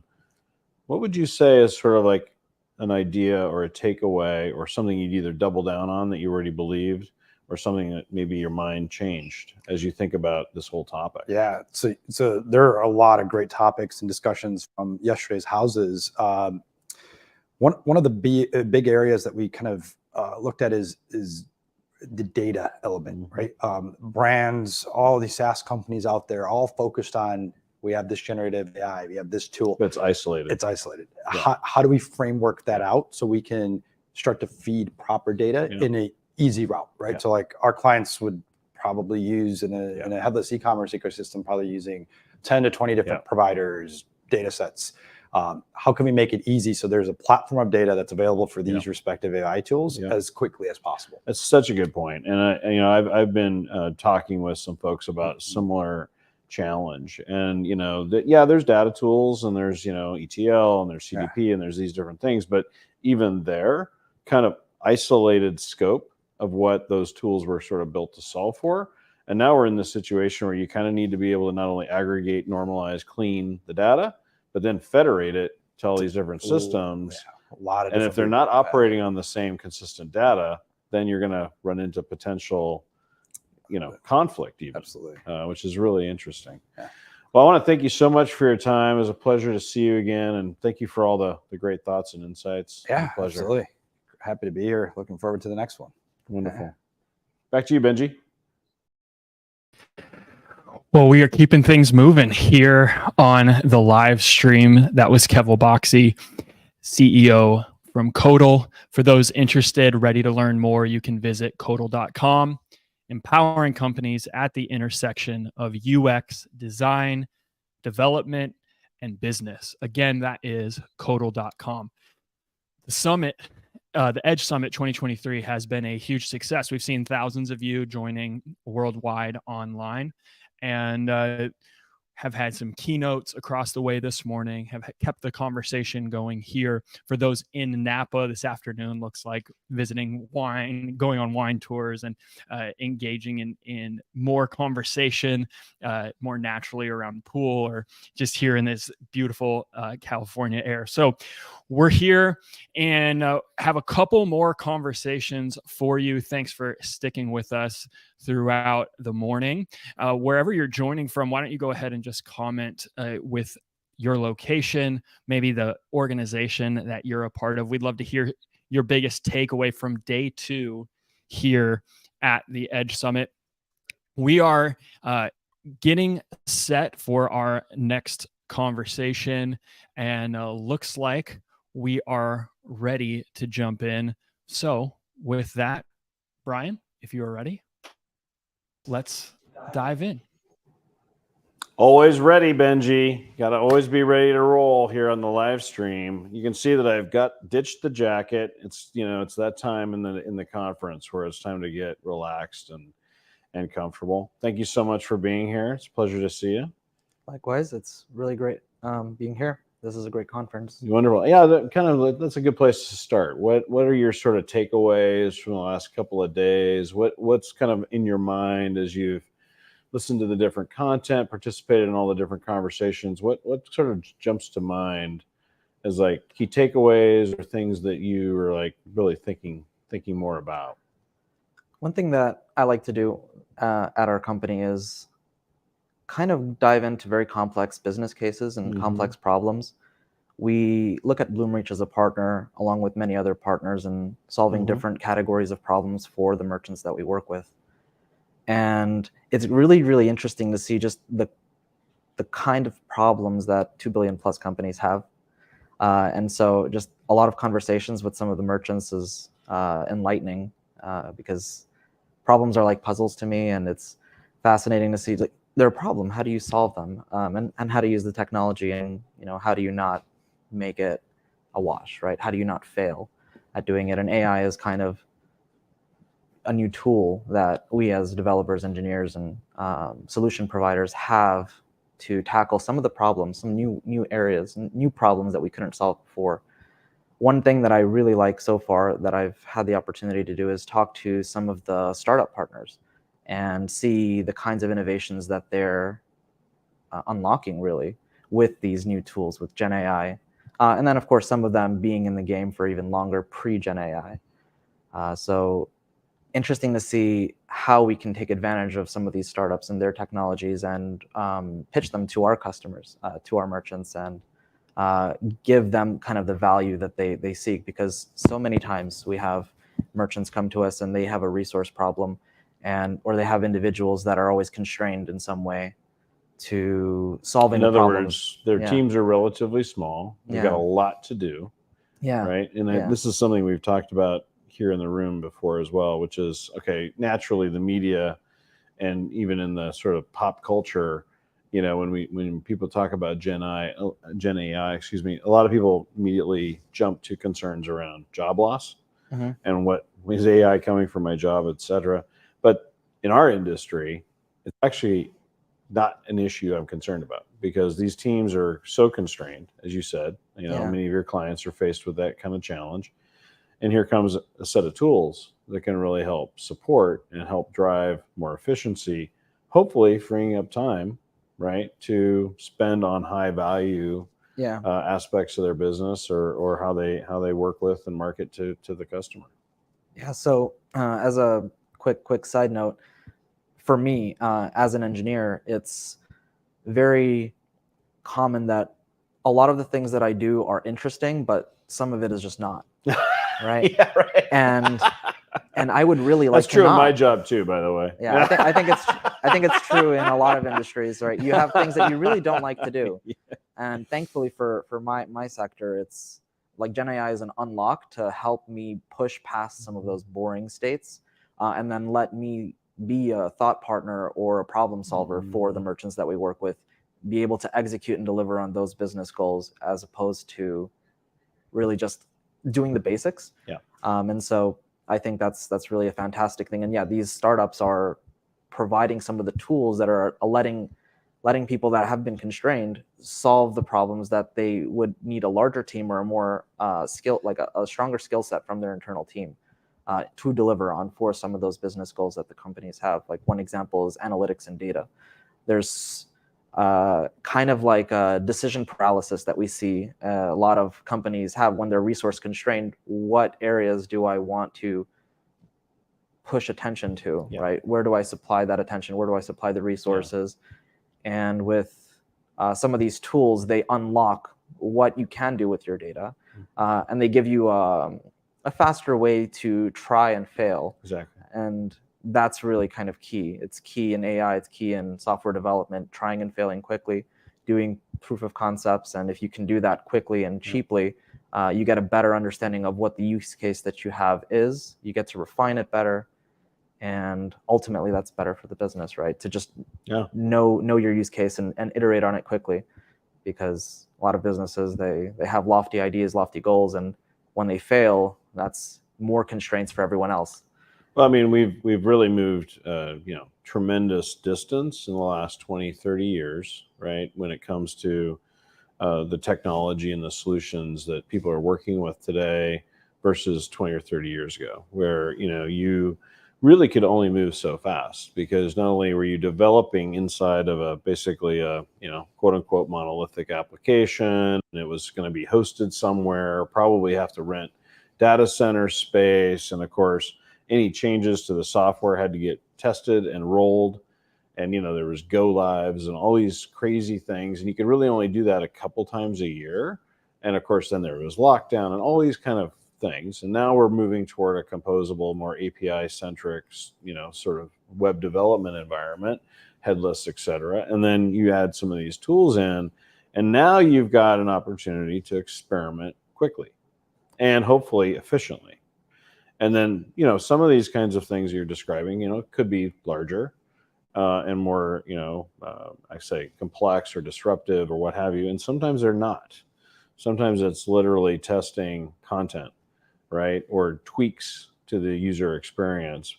And you need variations in order to do that. And that's, of course, something that we've talked a lot about here. The people dialing in here onto the live stream, joining us on the live stream, have heard me talk about already. But something I'm very excited about is the unlock around, content variation. And it's something as simple as, I want 300 variants of this content.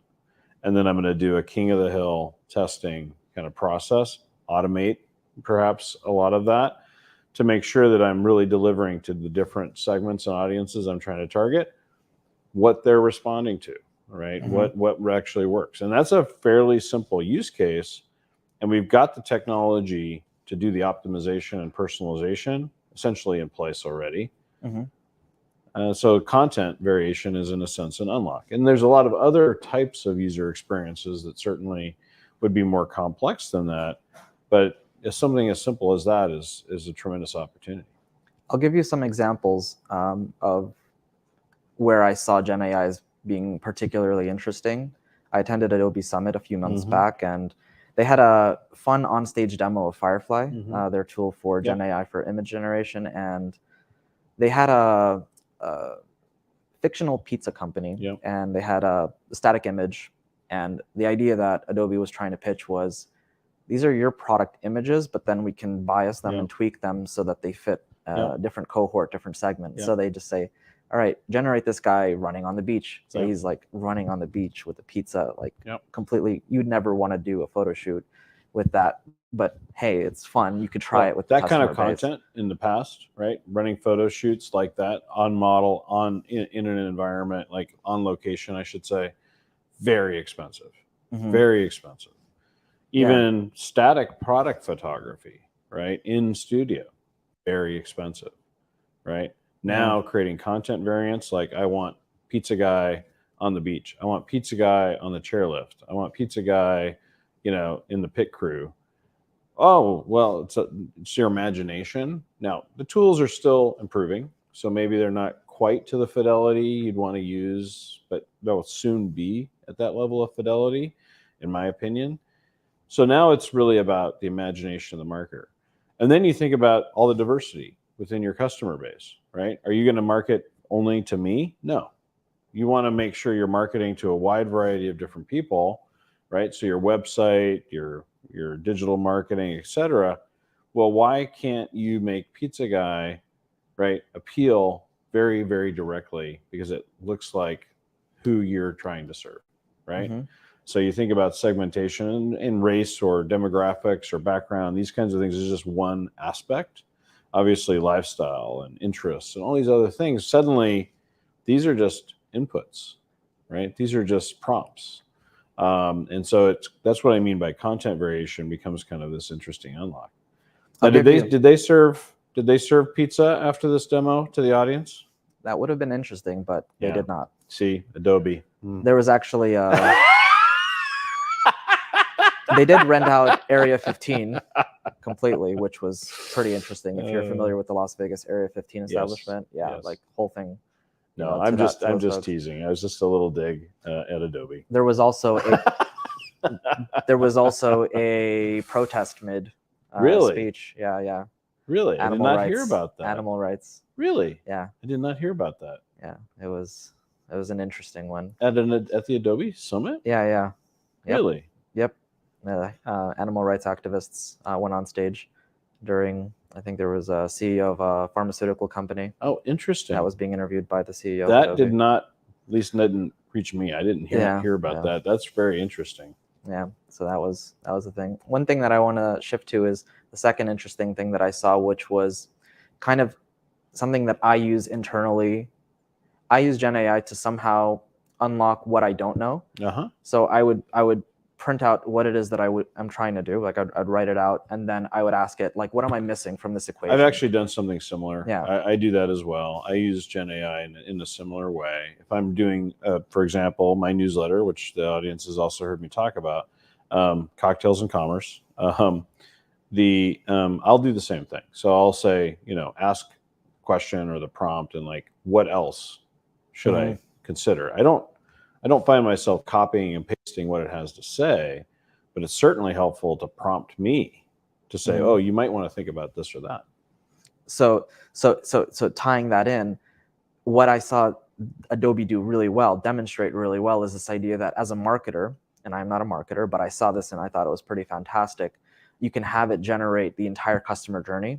Say you're a travel company and you want to sell experiences. Well, there are definitely separate instances where you have to communicate with people. Initially, when they're doing the research of where they want to go, after they've booked the trip, you need to provide them with information that would help them succeed, do well. When they land, right, there are certain things that you want to do. And so it's like using Gen AI to generate the first draft of like all the touch points and all of the interactions that you might have with them, with all the emails and marketing materials and stuff like that, even imagery generated, right? And then that's like kind of like some marketers might be really excellent and completely understand all the elements of the customer journey, but the Gen AI might know more, right? And so being able to take someone who might not have that experience and then just demonstrate a lot more out of the box is kind of like learning, right? Exactly right. I think that's a really interesting example of how, in a sense, you can take, and there's a lot of different parts of the business that would be similar. So, for example, here at the conference, the opportunity to now interrogate your data set, right, in a natural language way. You do not have to be a data scientist. You do not have to understand how to use your BI tool, which often will take some level of experience. You don't have to wait 2 weeks for the analyst to come back with the answer, and then another 2 weeks when you ask the follow-up question and get the answer, because they're obviously backed up and have a lot of work to do. And at that point, it's too late. You may have not responded to the pressures that you're seeing. So instead, now I can just, in a sense, have a conversation with a system. Think of it as your best intern or your best data analyst sitting next to you. Those are really interesting possibilities. But likewise, so I spoke both to Data Iris and Zenlytic about that. And, it was fascinating and super, super valuable to some of our merchants. I think those are really interesting and potentially very powerful, transformative back office tool sets, right? And I think the kind of example that you shared there around mapping out a customer journey based on segment, based on user behavior, all these kinds of things. We saw some of that also from Bloomreach in terms of how the user journey in a marketing campaign can basically be pre-populated. And we're really early yet. We're seeing already these kind of amazing possibilities. What's top of mind for your clients on these topics? Because we're talking about some of the interesting possibilities here, but what's actually top of mind for the clients that you're talking to today? When can we have it, and how quickly? Because that's just kind of how we are. We are the ones that will tell them, right? That we're proactive about it. Like, this is something that's very interesting. We see this trend in the industry. There are certain business problems that you have presented to us in the past that we may not have given you a good answer for, and now we have one. And maybe it's time to reapproach the problem and try to cover it from the Gen AI perspective. And of course, on the higher end, some businesses, not every business problem is solved with Gen AI, and so for some businesses, just there's not a lot of use out of it.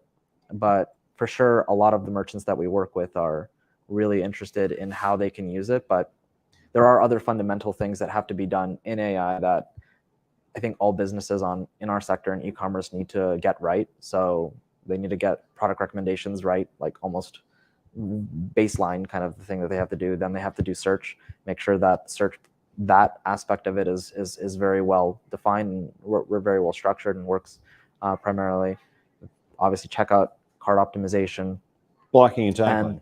Right, and of course, everything else around that, getting people to the website. That's where Gen AI can be very helpful to them and help unlock some of the limitations and resources that they have in their teams for doing that testing, because testing requires a certain mindset, a certain experimental mindset, and basically being able to ask an expert, right? Even if they have generic industry knowledge and not specific industry knowledge, helps everyone be better. That's right. Be better anything. And so if you know how to ask the question, right? And so what we're seeing is a lot more of our merchants are moving into data-driven approaches, because previously it required that internal expertise, and they don't need that as much anymore. And they have more time and resources available to unlock these areas that were just kind of like left alone so long in the industry. Yeah. Wonderful. Very, very exciting. Georgie, it's been wonderful to have you here, and I hope you enjoyed your time in Napa. And I'm just kind of interested, what's your when you get back to the office, what are you gonna tell people? Well, I'm here for another week, so people aren't going to hear from me.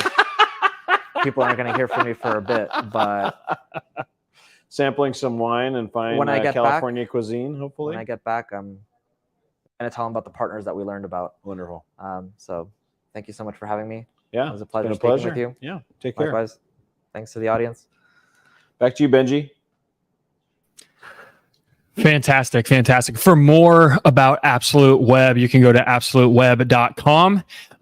Absolute Web is a Miami-based full-service e-commerce agency. They specialize in digital commerce solutions, integrations, custom web development, UI, UX design, and marketing. So quite the litany there. And again, you can find out more at absoluteweb.com. I loved the idea, and I'm glad they highlighted this idea, that AI at its best is taking away the tasks that take us away from the things that we're best at. So whether that's our best creativity, our strategy and strategic thinking.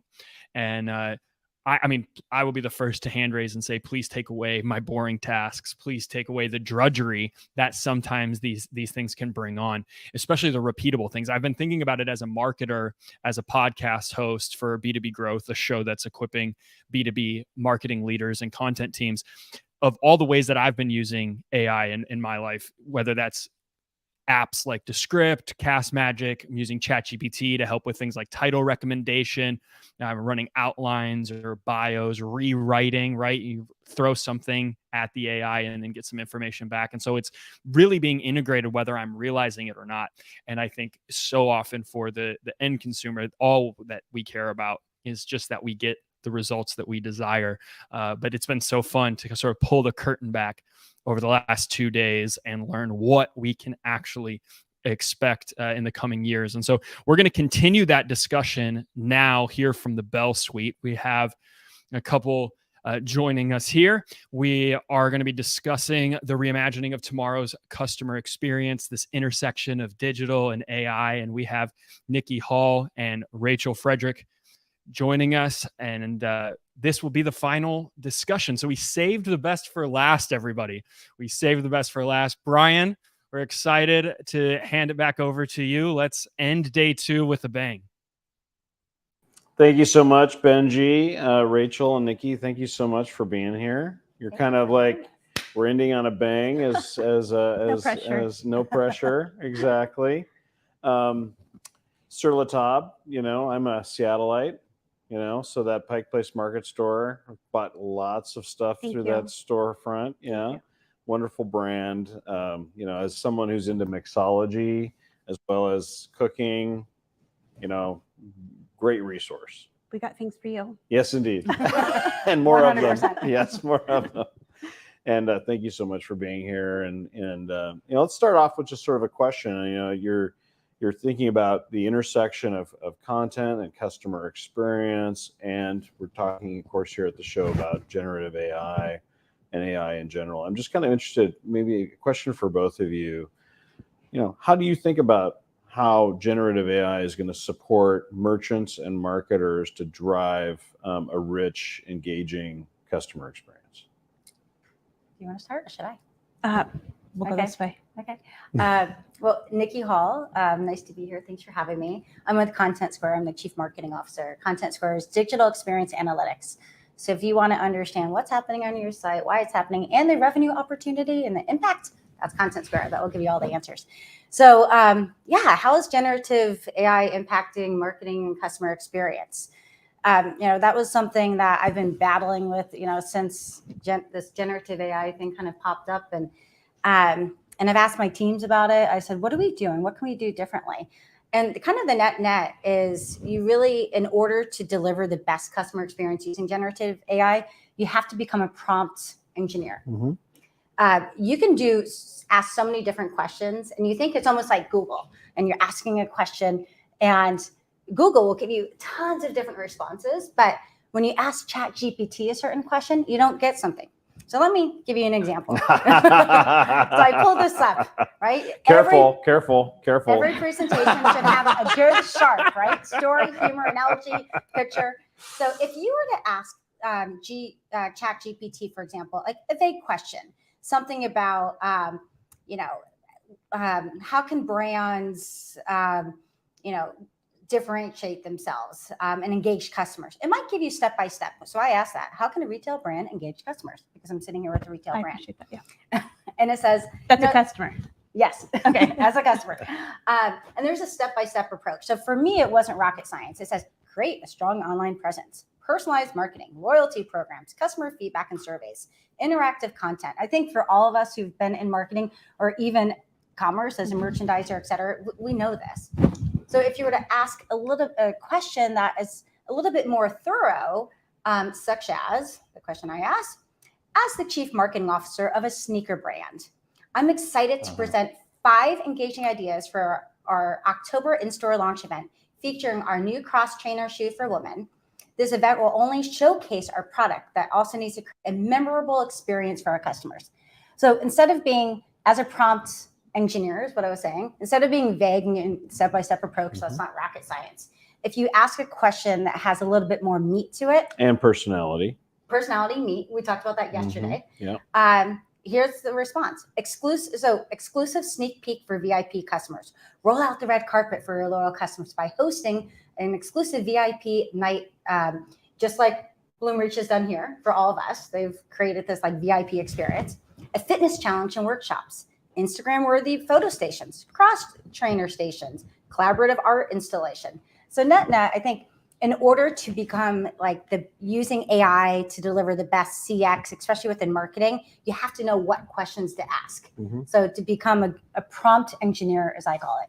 Yeah, 100%. Yeah. I mean, I think, bringing a lot of context to the question you're asking, illustrating the goals that you have and bringing in personality and sort of the attributes that you're looking to accomplish is essentially what prompt engineering is all about, right? And the more rich you can be with that, the better. Yes. Rachel, I'm kind of interested as you think about how you're going to use some of these tools, maybe today or in the near term, within your marketing and merchandising kind of strategies and operational kind of approach. What are you most focused on? I think a couple of things. How can we get more output to test and learn more, right? It's not get more with less by any means. I think we're still putting forth the same effort, but you're just getting a lot more from that effort. And how can I apply it and learn and make pivots if need be, whatever that looks like, right? But what I'm really excited about, a couple things. We've implemented, a chat human real chat type of approach for our customer service Yeah. organization, right? Yeah. So if you think of like 45-50% of your calls are Wizmo calls, I talked about this yesterday. How can I get Wizmo those? meaning where is my order? Thank you. Yes, thank you. Thank you. How can I get those questions answered in a more like automated way that doesn't require a human, because it shouldn't. So that way those people, my customer service folks, are actually servicing customers that need something that actually require a human, right? So my call volume looks different. The wait time is much lower. Time to resolution is much better. Mhm. So that's really interesting. But when I think of merchandising specifically, I get excited about how is this going to inform products Right. and the actual merchandise that we're buying, as opposed to just merchandising the products that we have. That's so interesting. You think So about that. interesting. Yeah. And I physically get excited about it, right? But even like the merchandising of the products that we do have, it's going to be very fluid, in my opinion, very soon, because customers don't shop in a linear way. We don't search for the jacket the same way. And so I think just enabling retailers to support that fluid way of shopping is really exciting. And I think the funny thing is, you talked about customer service. I think fast forward, eventually this AI is going to enable us to understand not just the shopping experience, but the end-to-end insights from shopping to customer service. Absolutely. Because right now there's a wall, like here's the shopping That's experience, right. and we provide all the insights of what you've done. But the customer support, I'm a 1K member in United Airlines. If I call in, they say, "Hi, Nikki Hall, I see you've booked a trip to New York City," but they don't see what I've been searching for to help complete that sale. That's right. Totally agree. You know what I mean? So Actually, it's a really interesting intersection even with content analytics, right? Because if you can understand what I was browsing, what I engaged or didn't engage, and then I have a service issue or a return later, you might realize like, oh, we could have avoided not only a bad customer experience, but also cost associated with this if we'd done a better job up front, right? Or made sure the customer actually lingered a little longer, right? To really appreciate and understand what they bought. Obviously, you want to convert them. So maybe you're trying to drive conversion, but you also need to understand what the actual holistic impact on your business can be, for example. And so that's just one little idea around intersecting that. Gives And- the lifetime value of the customer. That's right. So not just converting, it's the cross-sell, No, upsell, conversion is and just one retention. element, right? I mean, exactly. there's, returns and obviously cost to serve can really degrade it, degrade your margin, and you could end up like looking really good at the front end. Your sales are even up, but your margin isn't, right? And that's a day-to-day life of a merchant, right? When you think about sort of content, and I think this is obviously an area I kind of want to focus on here a little bit. We've talked here on the live stream a number of times around the opportunity around sort of content variance and being able to target customers and then measure the impact of that and really understand what's really performing against these different kind of segments. And I can imagine with Sur La Table, for example, you've got customers who are into different kinds of entertaining, different kinds of cuisine, different kinds of techniques, all these different things. And obviously creating content variants that you can use to market to all of them in the past, like incredibly expensive. Very, very difficult. And timely. Yeah, exactly. Right? Yes. Yeah. Time and cost associated with that, which has made it basically impossible. Right. And here's, as someone who's been very active in the market around personalization and optimization for many years, it's been frankly a frustration that, our clients may be using kind of a fraction of the capability because they don't have the variance to do targeting and personalization and so forth. So I'm interested in Rachel, your point of view on that. How do you look at these tools as maybe an unlock for some of the things you may have been trying to do in the past? Yeah, and I don't know if I take it for granted or what, but I was at Gap years ago, and we were, Bloomreach customer, and just even understanding product recommendations and search based on who that customer is. And by the way, the segment of a customer can change and changes, right? They evolve. Maybe they like that one cuisine, and trust me, they like a lot more than just that. Or their sale, they tend to buy sale versus new arrivals, whatever it is, right? It evolves, and it's important that you are adapt in the moment. You have to. Yeah. You have to, right? And to your point, the magnitude of content that would take to stay, in front of or to support that, more people than I can afford. right? So you have to leverage the tools and the capabilities, and the Bloomreaches, and Persado is something that I've also used for years to be able to better personalize. Yeah. But I think what's also so important, more important, is reading the results from that. Am I getting it right? Right? Content Square telling me what's not working well, and more importantly, what the impact is or what the fallout is, and helping me prioritize where I need to pivot to, and what that looks like. But also, what are the opportunities? What is working, and how can I amplify it? I think that's just as important as actually like the content creation or whatever it is. But reading the results and responding, critical. When we met on Friday about something else, and you said about the revenue impacts, you're like, Nikki, I cannot live without it. Maybe you can talk about that with the insights. Yeah, I think it just, again, understanding what's happening, right? I could never read all the data points, right? I don't know how what kind of size of team would you really need to have to read all the data insights?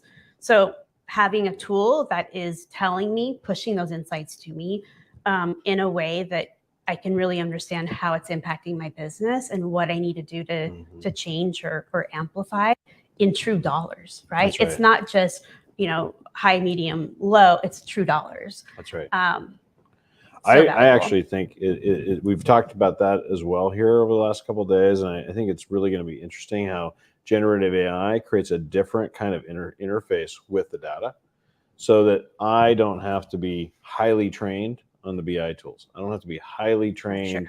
I don't have to be a data scientist. I don't have, I can use these tools in a more natural way and use the language that I'm most comfortable with as a merchant or a marketer or what have you. And I think that's going to be another interesting evolution on how this is kind of an unlock for merchants and marketers who've been swimming in reports and data for years. And, you can only pay attention to so many things, right? Nikki, I'm interested when you're thinking about Content Square, you're really there focusing on content performance, helping people understand like what's working, what's not working. And we're talking about this sort of a potential explosion in content variance. And we're talking about this intersection around optimization and even feedback back into these systems based on what you're supporting and doing. I'd love to hear, how is Content Square looking at this part of the dimension of the problem? Yeah. Well, Rachel said it well. We provide insights to help marketers, e-commerce managers, et cetera, understand their customers end to end. Journey analytics, how long they're staying on this site, why they're exiting, what is the exit point, is there frustration, almost to help understand like the emotions. Like we don't care who the person is, but we understand what we really care about is what they're trying to achieve. Yeah. So if someone is sitting there rage clicking, right? We've all I done love that term, by the way. Right? When I saw that on one of your thought leadership pieces, I used it in one of my Commerce Pulse things. I used some of your data, our friend Rick, our our digital benchmark report. Yes, exactly. Based Thank off you. of 40 billion users. Yeah, phenomenal. I would encourage you to check it out. It's really interesting. And that term popped in there. And I was like, oh man, that's just gold. I love this idea because it's so true, right? I mean, how many of us have spent so much time on a site? Perfect example. I'm not going to say what brand it was, but my friend. Let's name names. Just no.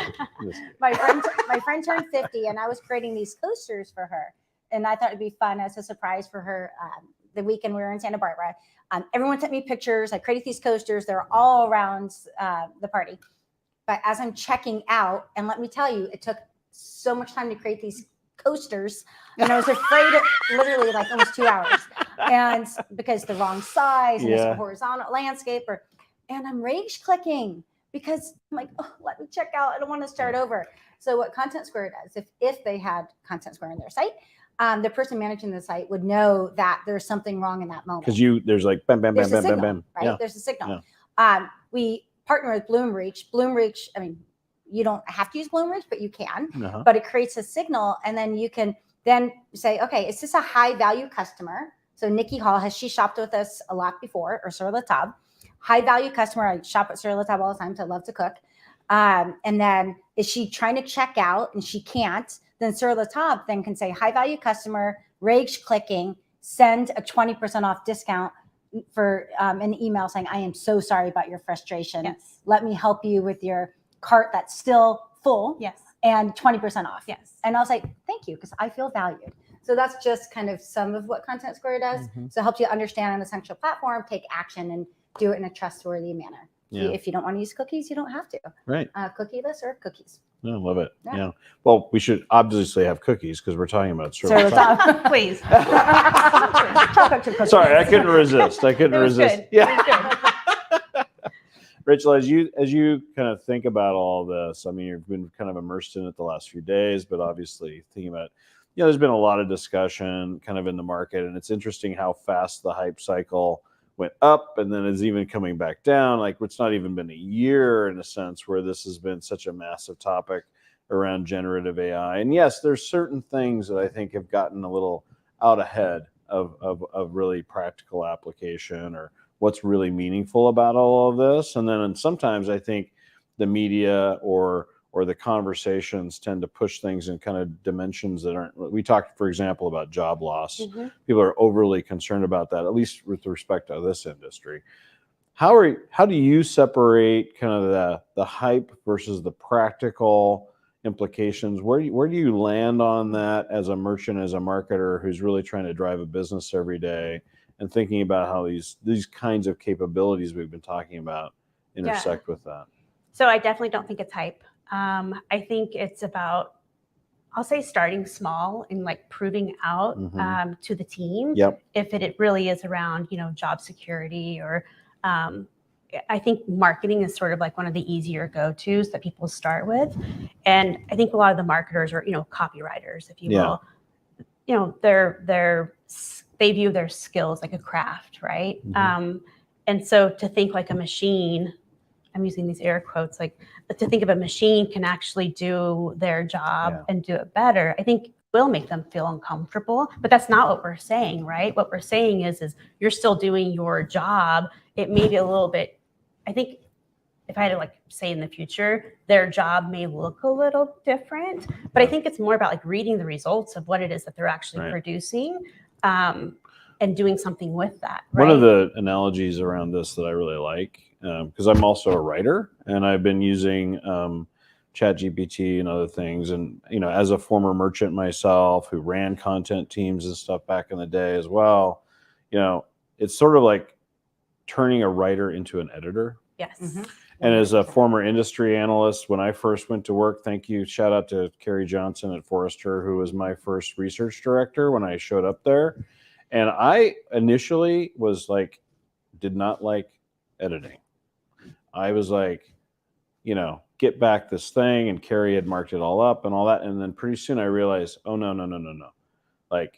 It's such a blessing to have a good editor, right? And it's not a critique of my writing when I work with a great editor who can make it even better. Exactly. And in a sense, the copywriter will turn from maybe having this overload of work to get done, generating the baseline, to becoming a great editor, right? On top of making sure it's brand voice and so on and so on and so on, but even taking it maybe to that extra 10, 15, 20% better than what the quote unquote machine can provide. And being able to guide it with prompts, which is where we sort of started this conversation from as well. That's the way I look at it. And to see how it's driving the business. Yeah. Right. Which I think will be a great connect. Making them data-driven copywriters. Exactly. Yeah, such a good point. The fact that there's only really 3 brands out there that do generative AI, it's almost already a commodity in phase 1 of this technology, right? So you could use it to be productive, but to your point, you can't use it. You still need the humans. You still need the people to make it differentiate it on brand with your voice. Because if it's already a commodity and everything's going to sound the same, you do need that human to be able to add that kind of special pizzazz to it. Yeah, I mean, it's such an interesting time because, philosophically, many people are worried about, the AI or general artificial intelligence and all these kind of things, right? There's obviously an opportunity to free up people to be spending time on higher value, more creative things. And then, leveraging these tools to go further versus worried about what it's going to take away. But at the same time, there are legitimate, concerns that we should be thoughtful about at the same time. I want to thank you both for being here. I hope you had a wonderful time in Napa. It's been an amazing couple of days. Great event. Can't wait for next year. Yeah. I keep saying that to Well, people. yeah. Like if I say it enough, it's Yeah. actually going to happen. I'll be invited next year. Make sure if you're listening, The quality of attendees. it's been amazing, right? Amazing, Yeah. amazing. And if you're on the live stream, make sure you send feedback to Raj Dadada at Bloomreach that he needs to bring Brian back next year for the live stream. Okay. Yes. With that, I want to thank you all for joining us here the last 2 days. It's been a phenomenal, mix of sending you to the main stage and then some great conversations here in the studio. I managed to get through the day. I got my electrolytes rebalanced. So I think it's time for some more wine. What do you think? Sounds good. All right. Wonderful. Take care, everyone. Thank you so much for joining. Remember, Cocktails in Commerce Substack. Subscribe. I'd love to engage with you engage with you there as well. And be well, be safe. Here's to good business.